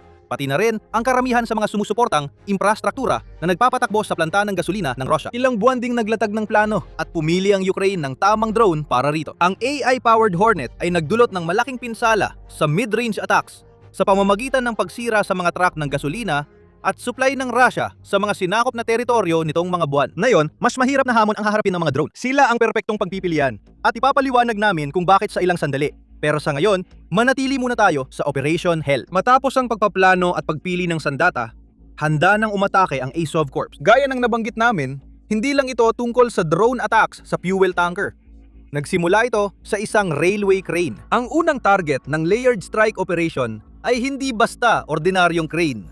Ito ang crane may tinuro ng Azov Corps. Bilang siyang gagamitin ng Russia para linisin ang sirang riles ng tren patungo sa nakatagong fuel depot na pangunahing target. Ang pagtumba ng crane ay nagpapabagal sa Russia. Nagpatuloy ang ganitong pag-iisip sa pangalawang target. Sinundan ng Azov Corps at tinamaan ang isang lokomotiba sa riles. Naipaputupad ang dobleng dago na humarang sa daanan ng tren. Hindi na makakaalis ang nasirang lokomotiba para bigyang daan ang ibang tren. Dahil hindi gumagana ang crane, hindi rin ito matanggal sa riles. Baka akala mo imbakan ng gasolina na ang susunod. Pero mali ka. May isa pang hakbang sa plano ang Azov Corps. Ang susunod na target ay subistasyon ng kuryente na nagpapakuryente sa planta ng semento na may tagong gasolina ng Russia. Isa itong napakatalinong hakbang. Maiisip natin ang taranta sa planta nang biglang mawala ng ilaw. Ang mga sundalong Ruso na ilang sandali lang ang nakalipas ay tiyak na kampante na hindi alam ng Ukraine ang mga nakatago sa planta ng semento ay biglang napagtanto na may mali, na may napakalaking problema. Habang nagkakagulo sila at di alam ang gagawin, doon naging laman ng balita ang Azov Corps. Ang mga sumunod na drone ay tinarget ang mga tangke ng gasolina at linya ng tren na maingat ng namapa ilang buwan bago pa yon. Wala nang nagawa ang Russia. Isang di inaasahang pag-atake ng Ukraine sa sinakop na teritoryo ang matagumpay na naisagawa. Kaya walang laban ang mahalagang imbakan ng gasolina sa Donetsk. Mga produktong panggatong ang nagbibigay buhay sa digmaan. Matagal nagtatag ang mga Ruso ng network ng logistics hub na akala nila ligtas sa mga atake ng Ukraine para masuplayan ang kanilang puwersa. Binadon mga UAV operator ng unang Azov Corps ang plano ng kalaban ayon sa Corps sa Telegram. Sinabi rin nito na ang pag-atake ay may malaking epekto sa mga plano ni Putin sa Donetsk. Kailangang ilipat ang bahagi ng network ng supply ng gasolina ng Russia mula sa mga okupadong teritoryo patungong mainland Russia. Para sa mga sundalo sa unahang linya sa Donetsk, Ibig sabihin nito ay matatagalan ang pagdadala ng gasolina para sa operasyon nila. Babagal ba nito ang atake ng Russia? Di malabong utusan pa rin ni Putin ang mga sundalo na umatake o magdala ng supply dahil sa kanyang kawalang puso. Kailangan lang nilang gawin ito nang walang mga sasakyan o pagtatangkang protektahan ang kanilang sarili sa mga kill zone ng Ukraine. Para sa amin, hindi maganda ang kalalabasan nun. Sa pagsira ng Ukraine sa tagong imbakan ng gasolina ng Russia, mas marami pang tauhan ni Putin ang napahamak, gaya ng plano ng Ukraine. Ramdam pa rin ng mga sundalong iyon ang hirap dahil sa matagal ng kakulangan ng gasolina sa hukbong Ruso. Noong unang bahagi ng Hulyo, sinabi ni Mikhailo Fedorov, ministro ng depensa ng Ukraine, na dahil sa kampanya ng Ukraine sa pagsira ng supply, ilang sundalong Ruso ay napilitang maglakad ng hanggang 30 kilometro papunta sa mga posisyon sa unahan. Sa 30 kilometro, tuloy-tuloy ang pagmamatsyag ng mga reconnaissance drone ng Ukraine, habang nakaabang ang drone strike operators sa utos ng pag-atake sa anumang gumagalaw. Dahil dito, nakikita natin ang mga problema sa lohistika ng mga Ruso. Nakikita rin natin ang mga problema sa critical na infrastruktura na sa prinsipyo ay nakakaapekto rin sa kakayahan ng mga tropa sa labanan. Nakikita natin na napinsala ang galaw ng puwersa ng Russia at araw-araw nahihirapan ang kanilang lohistika. Ayon kay Fedorov, tiyak na nakikita natin ang paghihirap. Ngayon, hindi lang sundalong Ruso sa timog ang magmamartsa ng 12-12 ng kilometro. Sa Donetsk, naubusan ng gasolina ang mga tropang kailangan ni Putin para maagaw ang nag-iisang piraso ng teritoryong kailangan niya para makapag-angkin ng kahit anong kahawig man lang ng tagumpay laban sa Ukraine. Tuloy-tuloy ang kanilang marsa. Marami sa kanila ay papunta sa tiyak na kamatayan. Bukod sa pagpaplanong nagbigay daan dito, nariyan ang drone na ginamit ng Ukraine sa sunod-sunod na pag-atake sa Novoambrzyivka. Sinabi namin sa inyo kanini na ang Hornet ang perpektong pagpipilian para sa trabahong ito. Ito ang dahilan kung bakit kayang tamaan ng Hornet ang mga target hanggang 150 kilometro. Kaya epektibo ito sa kampanya ng Ukraine sa pagharang ng supply. Kaya nito makalipad ng malayo, lampas sa linya ng labanan para direktang tamaan ang mga gumagalaw na target gaya ng mga truck ng gasolina. Sa totoo, hindi pa lubos na gamit ang kakayahan sa Novoambrzyivka. Hindi gumagalaw na target ang dipot ng gasolina na tinamaan ng Ukraine. At abot din ito ng mga Hornet. Ayon kay Kraft, ang lihim na pasilidad na tinamaan ng Azov Corps ay 16 na kilometro lamang mula sa hangganan ng Russia. Kaya ng mga Hornet ng Ukraine umikot ng ilang beses at may sapat pa ring lakas para umatake. O, hindi naman pinakamalakas na drone sa mundo ang Hornet. May 4.5 kilong warhead ito. Sapat para sa mga fuel tanker ng Russia. Madali silang tamaan at 1 o 2 pagsabog lang ay sapat para magliyab ang maraming gasolina. Ang nagpapaspecial sa Hornet ay ang AI gamit ang advanced na guidance algorithm, kaya kayang maglakbay ng drone kahit malayo nang hindi inaalala ang mga jammer. Ang parehong algorithm ang nagpapahintulot sa Hornet na otomatikong tukuyin at subaybayan ang mga target. Ibig sabihin, kailangan lang ng Azov Corps na itakda ang mga tamang target sa drone at bahala na ang algorithm sa lahat. Ito ang automated warfare sa pinakamapaminsalang anyo. Ramdam na ng bawat sundalong Ruso na umaasa sa lihim na pasilidad ng gasolina sa Donetsk ang tusok ng Hornet. Habang nasusunog ang plantang semento na ginamit ng Russia para itago ang gasolina, may iba pang plano ang Ukraine. Ang pagsira sa planta sa Donetsk ay nangahulugang wala ng fuel sa mga okupadong teritoryo.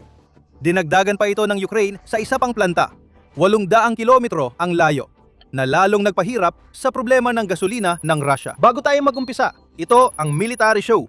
Kung di ka pa subscribe, pindutin ang subscribe at notification bell para updated ka sa daily videos namin. Sa araw na isiniwalat ng Azov Corps ang lihim ng Russia gamit ang Hornet drones, lumabas din ang isa pang balita. Mga 800 kilometro ang layo mula sa Ukraine. Ilang drones ang tumama ng sunod-sunod sa Syzran Oil Refinery sa Samara Oblast. Dating target ang refinery na yon. Tama lang, kasi kayang mag-refine ng 8.9 na milyong toneladang krudong langis para gawing fuel at ibang produktong langis kada taon. Ngunit na yon, higit pa ang nagawa ng Ukraine kaysa pansamantalang pagsara ng refinery. Eksakto ang mga drone.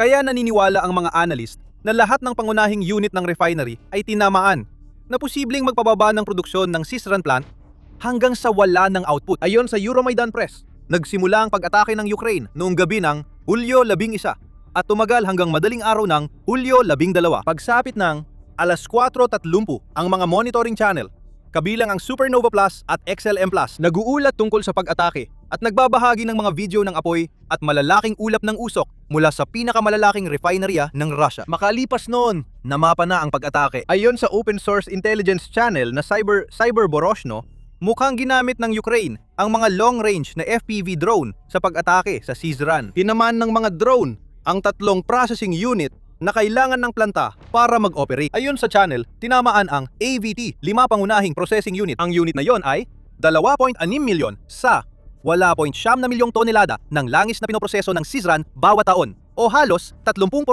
ng kapasidad. Tinaman din ang AVT, 6 unit na humahawak sa natitirang 6.3 milyong tonelad at mukhang tinamaan din ng mga drone ng Ukraine ang LCH-3511 600 catalytic reformer sa planta na ginagamit para gumawa ng mga sangkap na kailangan sa gasolina. Kung totoo ang mga ulat, may 2 makikita tayo. Mas nagiging tumpak kada linggo ang mga drone ng Ukraine. Hindi na magagamit ng Russia ang palusot na drone debris dahil malinaw na tinamaan ng Ukraine ang mga target na nais nila. Pangalawa, kakahinto lang ang buong Syzran refinery. 100% ng kapasidad nito sa pagproseso ng langis ay nawasa. Maaring abutin pa ng linggo o buwan bago muling mapagana ng Russia kahit bahagya ang planta. Siyempre, hindi madaling makuha ng Russia ang maraming bahagi na kailangan para ayusin o muling buuin ang mga nasirang processing unit na ito.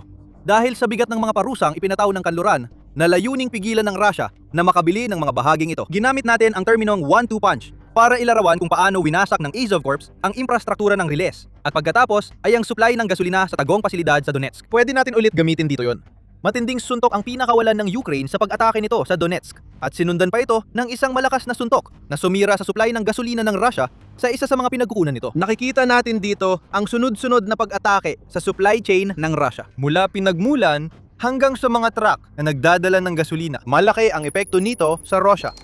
Lumala na ang krisis sa gasolina at lahat ng bahagi ng Russia ay apektado. Marami nang nabanggit kung paano ang mga pag-atake ng Ukraine sa katamtamang layo at malalim sa teritoryo ay nagdudulot ng kakulangan sa gasolina sa mga mamimiling Ruso. At marami pa ang dapat pag-usapan tungkol doon. Dahil sa mga kakulangang ito, tumataas ang pressure kay Putin dahil maraming Ruso ang nagagalit sa kanilang malakas na tagapagtanggol. Umabot ng milya ang pila sa mga gasolinahan sa Rusya at madalas, matapos maghintay ng ilang oras, nauubusan ng gasolina. Kaya kailangan pang lumipat at pumila ulit ang mga tao. May ilang mapagsamantalang Ruso na nagreserba ng pwesto sa pila at pagkatapos ay ibinibenta ang mga pwesto na yon ng hanggang $400 at $60 sa mga desperadong tao na nangangailangan ng gasolina.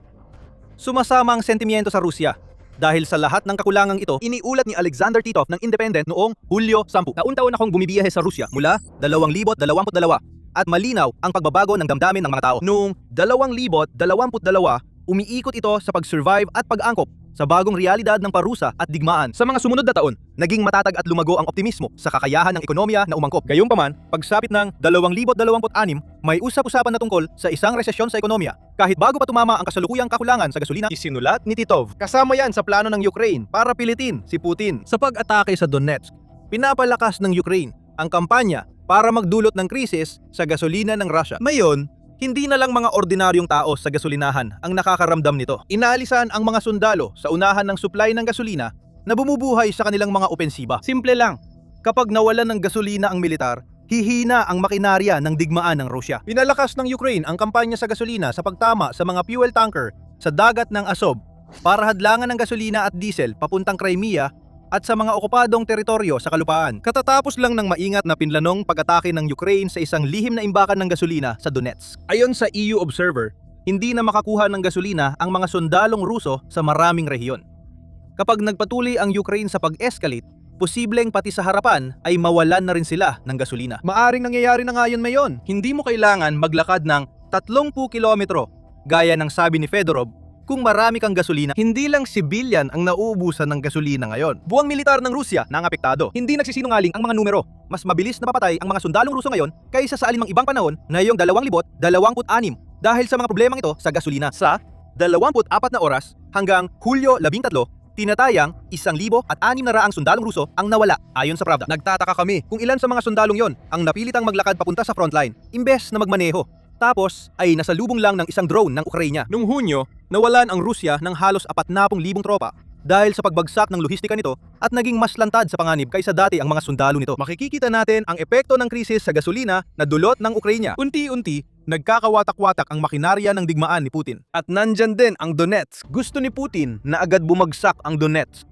na sinasabi niya mula pa nang simulan ng Russia ang pananakop sa Ukraine noong 2014. Ayon kay Pangulong Volodymyr Zelensky ng Ukraine, nantakda si Putin ng 15 deadline para sa pangbagsak ng Donetsk at Donbas. Ngunit karamihan dito ay lumipas ng walang resulta. Ang bagong deadline mula Kremlin ay Disyembre 31, kasunod ito ng mga naunang deadline noong Marso 31, 2026 na hindi rin natupad, at Setyembre 1 na tila matagal nang binitiwan ni Putin bago pa man dumating. Hindi mahalaga ang mga deadline. Ayon sa Al Jazeera, sa bilis ngayon ng Russia, aabutin pa ng 5,100 at 50 araw o 14 na taon bago makuha ang natitirang Donetsk. Malaki ang posibilidad na patay na si Putin pagdating ng panahong iyon. Ang apoy sa tagong imbakan ng gasolina na wala pang 20 kilometro mula sa frontline ay hindi makabubuti sa Russia. Ibig sabihin nito ay panibagong pagbagal. Mas maraming sundalo ang mapipilitang maglakad sa mga kill zone at wasak na ang pantasya ni Putin tungkol sa Donetsk. Hindi pa makukuha ng Russia ang Donetsk ngayon o sa malapit na panahon. Habang sinusubukang alamin ni Putin kung ano ang susunod na mangyayari, umuusad ang Ace of Corps. Malamang, mas marami ng reconnaissance drones sa himpapawid. Minamanmanan ang susunod na target na sinubukang itago ng Russia at inakalang hindi kayang tamaan ng Ukraine. May kasabihan, lokohin mo ako minsan, kahihiyan mo. Lokohin mo ulit, kahihiyan ko na. Kung marunong lang mahiya si Putin, tiyak nakakaramdam na siya ngayon. Kakahiya lang ang nangyari sa Russia sa isang paliparan sa rehiyon ng Kursk. Doon, itinago ng Russia ang isa sa kanilang mga fighter jet sa likod ng isa sa pinakamagaling nilang air defense system. Pareho itong winasak ng Ukraine. Una ang isa, tapos ang isa pa. Isang sandata ang sinunog hanggang lupa. At 2 beses naloko ang Russia sa ilang drone strike. Nakakahiya ito, nakakababa ng dignidad. Pero parang naging normal na lang yan para sa Rusya nitong mga araw na ito. Punta naman tayo sa paliparan ng Kalino. Mga 7 kilometro silangan ng sentro ng Kursk. Baka pamilyar kayo sa oblast na yon. Doon nangyari ang pinakamalaking kahihiyan ng Rusya sa digmaan sa Ukraine. Noong Agosto 2024, inilunsad ng Ukraine ang kontra-imbasyon at nakuha nito ang ilang daang kilometro kwadrado ng teritoryo ng Rusya. Bagamat napigilan din kalaunan ang imbasyong iyon, tinatakan nito ang Kursk na isang rehiyong nasa hangganan bilang isa sa pinaka-vulnerableng oblast sa buong Rusya. Ngayon, muling isinampal kay Putin ang lugar ng kanyang pinakamalaking kahihiyan. Simula nang ilunsad ng Rusya ang pananakop nito, ginawa nito ang Kalino na paliparang pang-sibil at pang-militar. Nandun ang paliparan ng Kursk-Vostochny, pero may nakatagong base militar sa Kalino na sumusuporta sa abyasyon ng Rusya. Pinoprotektahan ng ilan sa pinaka-advanced na depensa sa impapawid ng Rusya. Ang base militar na ito, ang tahanan ng mga fighter jet at bomber na matagal nang naglulunsad ng mga misil at glide bomb papunta sa Ukraine sa halos buong panahon ng digmaan. Kinailangang kumilos ng Ukraine tungkol sa base at noong Hulyo 21, lumabas ang balitang nagawa na nila ito. Mabibigat ang mga detalye. Ang ika-15 nakahiwalay na brigadang pang-rekonesansang artilyeriya ng Ukraine, tinatawag ding Black Forest, nagsagawa ng isang nakamamatay na drone attack na sumira sa 2 sa pinakamahalagang sandata ng Russia. Isang MiG-29 fighter jet ang bumagsak na nakakahiya para sa Russia. Mas malala pa, winasak din ng mga drone ng Ukraine ang Pantsir S-1 air defense system na dapat sanay proteksyon ng jet. Sa isang iglap, winasak ng Ukraine ang 2 mahalagang target, isang combat aircraft at short-range air defense system ng Russia na dapat nagpoprotekta sa Kalino airfield mula sa banta ng Ukraine. Pag-isipan mo yon, ang layunin ng air defense system ay wasakin ang mga paparating na misil o drone. Naglagay ang Russia ng Pantsir S-1 sa Kalino. Akala nila magagawa nila yon, pero hindi. Ang sandatang panlaban sa drone ng Ukraine ay nasira rin ng mga drone na yon. Dahil dito, nagkaroon ng kasunod na atake na sumira sa MiG-2 Putsham. Nakakahiya nga, tulad ng sinabi namin. Inanunsyo ng General Staff ng Ukraine sa Telegram ang pag-atake at nagbanta ng mas marami pang susunod. Kasabay ng post ay may video na malinaw na nagpapakita ng pag-atake.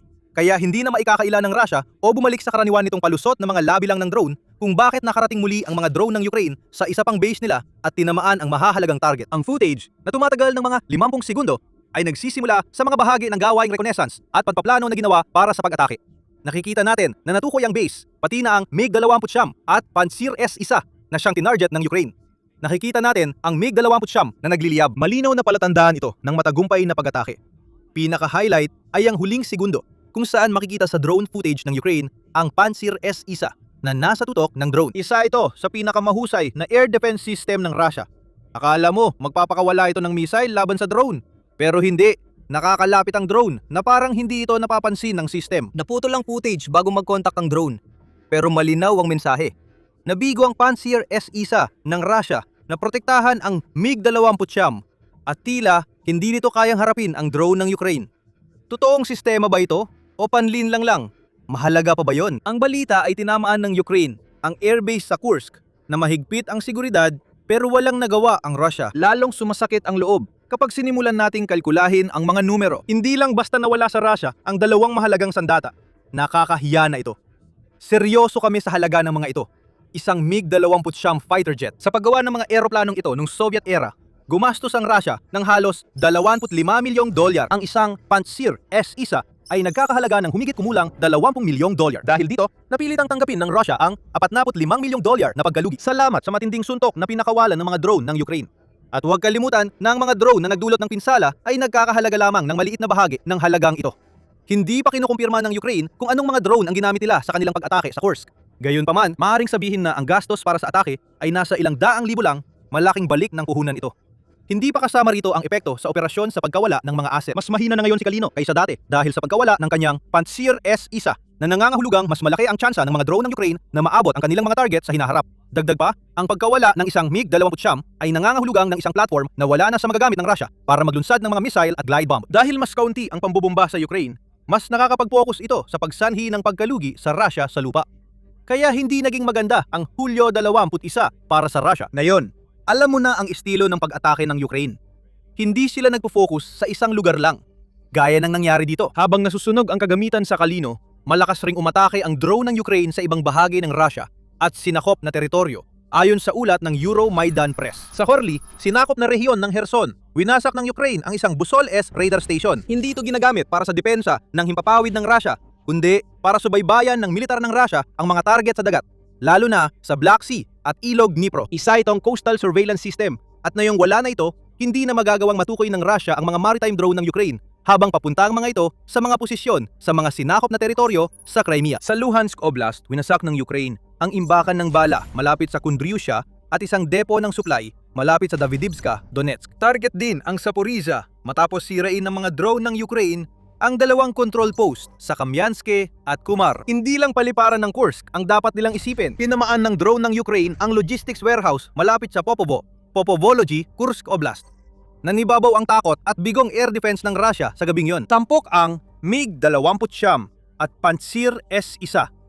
Pero hindi lang sila ang tampok. Parang nakasanayan na ng Ukraine na gawing target ang mga paliparan ng Russia. Ilang araw bago inanunsyo ang pag-atake sa Kalino, sinabi ng Ukraine na matagumpay nilang naisagawa ang precision drone operation sa paliparan ng Sake sa sinakop na Crimea. Ang pag-ataking ito, na paulit-ulit ng tinatarget ng Ukraine, ay gumamit ng mga in-upgrade na bersyon ng Hornet drone na ginagamit ng Ukraine sa kanilang kampanya ng logistics lockdown na layuning ihiwalay ang Crimea. Nasunog ang isang Su-24M, kaya dalawang fighter ng Russia ang nawala sa loob ng isang linggo. Sa Kursk ba, ginamit ang bagong bersyon ng Hornet o ibang drone ng Ukraine? Hindi ibinubunyag ng Ukraine. Hindi na rin nila kailangan pang magsalita. Ang nasusunog na MiG-29 at wasak na Pantsir S-1 ay nasabi na ang lahat ng kailangang sabihin ng Ukraine. Ngayon, sisi tayo ng mas malalim. Bakit mahalaga ang pagpapatumba ng mga high-value target? At ano ang ibig sabihin ng pag-atake ng Ukraine sa Russia sa konteksto ng digmaan? Sasagutin natin yan mamaya. Nanonood ka ng Military Show. Kung di ka pa nakasubscribe, pindutin na ang button at i-enable ang notifications para di mo mamiss ang susunod naming ilalabas. Balikan natin ang dalawang sistemang winasak ng Ukraine sa Kalino. Alam mo nang mataas ang halaga ng MiG-29 at Pantsir S-1. Panibagong multi-milyong dolyar na butas na naman sa pondo ng digmaan ng Russia dahil sa mga pag-ataking ito. Ang halaga ng mga sandatang ito ay nasa kanilang kakayahan. Ngayon, hindi namin sasabihin sa iyo na ang MiG-29 ay isang fighter jet na nanghingibabaw sa buong mundo, na kabilang sa pinakamagagaling na kayang ilaban ng kahit anong bansa. Malayo pa doon. Ang MiG-29, isang Soviet fighter jet, ay dinisenyo noong dekada 70 bilang air superiority fighter at panlaban sa bagong F-15. Ayon kay Udin, may 20 uri ng jet na ito at di malinaw kung alin ang tinamaan ng Ukraine sa Kalino. Ang pangunahing detalye ay may combat range na 1,500 kilometro.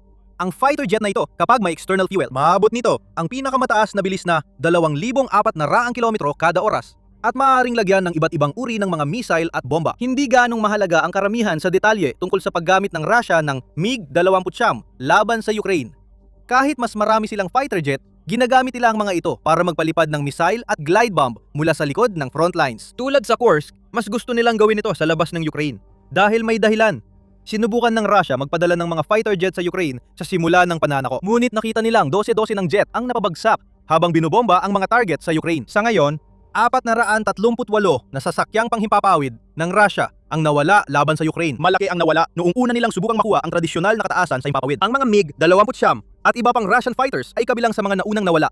Kaya napilitan ng Russia na baguhin ang paggamit ng kanilang fighter jets para magkaroon ang mga ito ng anumang epekto. Dahil dito, naglunsad sila ng pambobombang estratehiya mula sa likod ng frontline. Makakabuti sa Russia na mailayo ang kanilang fighter jet sa depensa ng Ukraine kahit kailangan nilang panatilihin ang mga ito sa malapit na paliparan para makalunsad ng missile at glide bomb.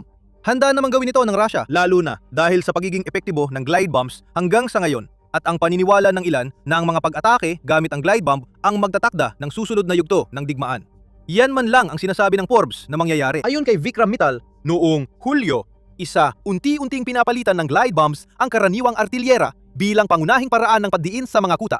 Ganito ito sa magkabilang panig sa Rusya. Ang patuloy na paggamit ng glide bombs ay nagpapahintulot na bombahin ang mga pamayanang Ukrainian mula malayo gamit ang lumang FAB bomb na may wing kits para sa mas malawak na saklaw at mataas na katumpakan. Anong kaugnayan nito sa MiG-29 na kamakailan lang winasak ng Ukraine? Ang jet na ito ay mula sa Kursk, malapit sa hangganan at malamang na bahagi ng estratehiya ng Rusya sa pambobomba mula sa himpapawid, maaring nakatutok sa Sumay at kalapit rehiyon. Sa pagpapatumba nito, tinamaan ng Ukraine ang estratehiya sa himpapawid na lalo nang inaasahan ng Rusya. Nagpadala rin sila ng mensahe na walang fighter jet na ligtas sa Kalino. Maaring pilitin ang Rusya na bawiin pa ang ibang eroplano na magpapahina sa epekto ng missile at glide bomb campaign. At narito naman ang Pantsir S-1. Tinatawag naming isa ito sa pinakamahalagang air defense system na mayroon ng Rusya sa kanilang arsenal. Dahil sa teorya, dapat ito ang isa sa pinaka-epektibo laban sa drone ng Ukraine. Portable at pwedeng ikarga sa truck kaya madaling ilipat. Pangunahing lakas ng Pantsir S-1 ang versatility nito. Pinagsasasama ng sistema ang mga misil at isang pares ng otomatikong 2 at 38M 30mm na anti-aircraft gun para magkaroon ito ng napakataas na posibilidad na makapabagsak ng target. Ayon sa Army Technology, nasa 70 hanggang 75% ang posibilidad nito. Kung batay ba ito sa performance o pahayag ng mga Ruso ay di malinaw.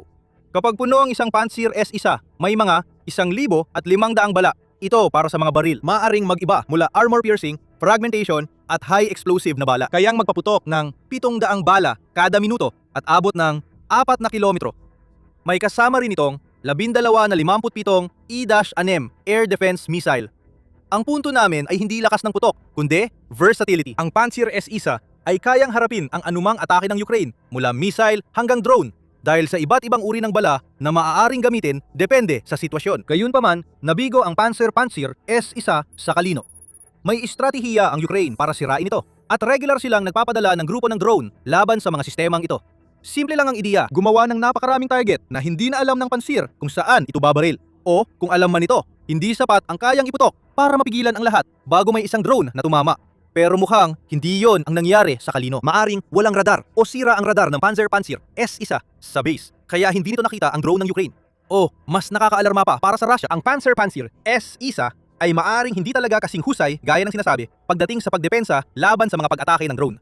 May mga palatandaan na ito nga ang totoong nangyayari. Pebrero, ulat ng Pravda. Nabawasan ng kalahati ang Pantsir surface-to-air artillery at missile system ng Russia dahil sa mga pag-atake ng Ukraine noong 2025. 50% ng stockpile ay nawala sa isang taon na nagpapakitang hindi kasing husay ng sinasabi ng Russia ang Pantsir S-1.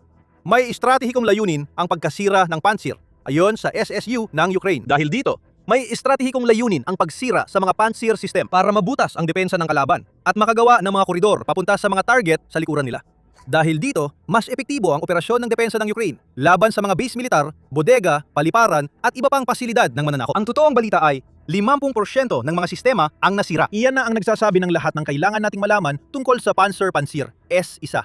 Kahit isa ito sa pinaka-advanced na close-range air defense system ng Russia, hindi pa rin ito sapat para mapigilan ang patuloy na umuunlad ng mga drone ng Ukraine. Pinatunayan ito mismo ng nangyari sa Kalino. Muli ring napahiya ang Russia dahil nasira ng drone na maliit na bahagi lang. Nang halagang iyon ang ginastos sa paggawa ang isa pa nilang mamahaling air defense system. Dahil sa dami ng nawalang Pantsir ng Russia, napilitan silang gumamit ng hybrid systems na pinaghalo-halong ground launchers para sa missiles.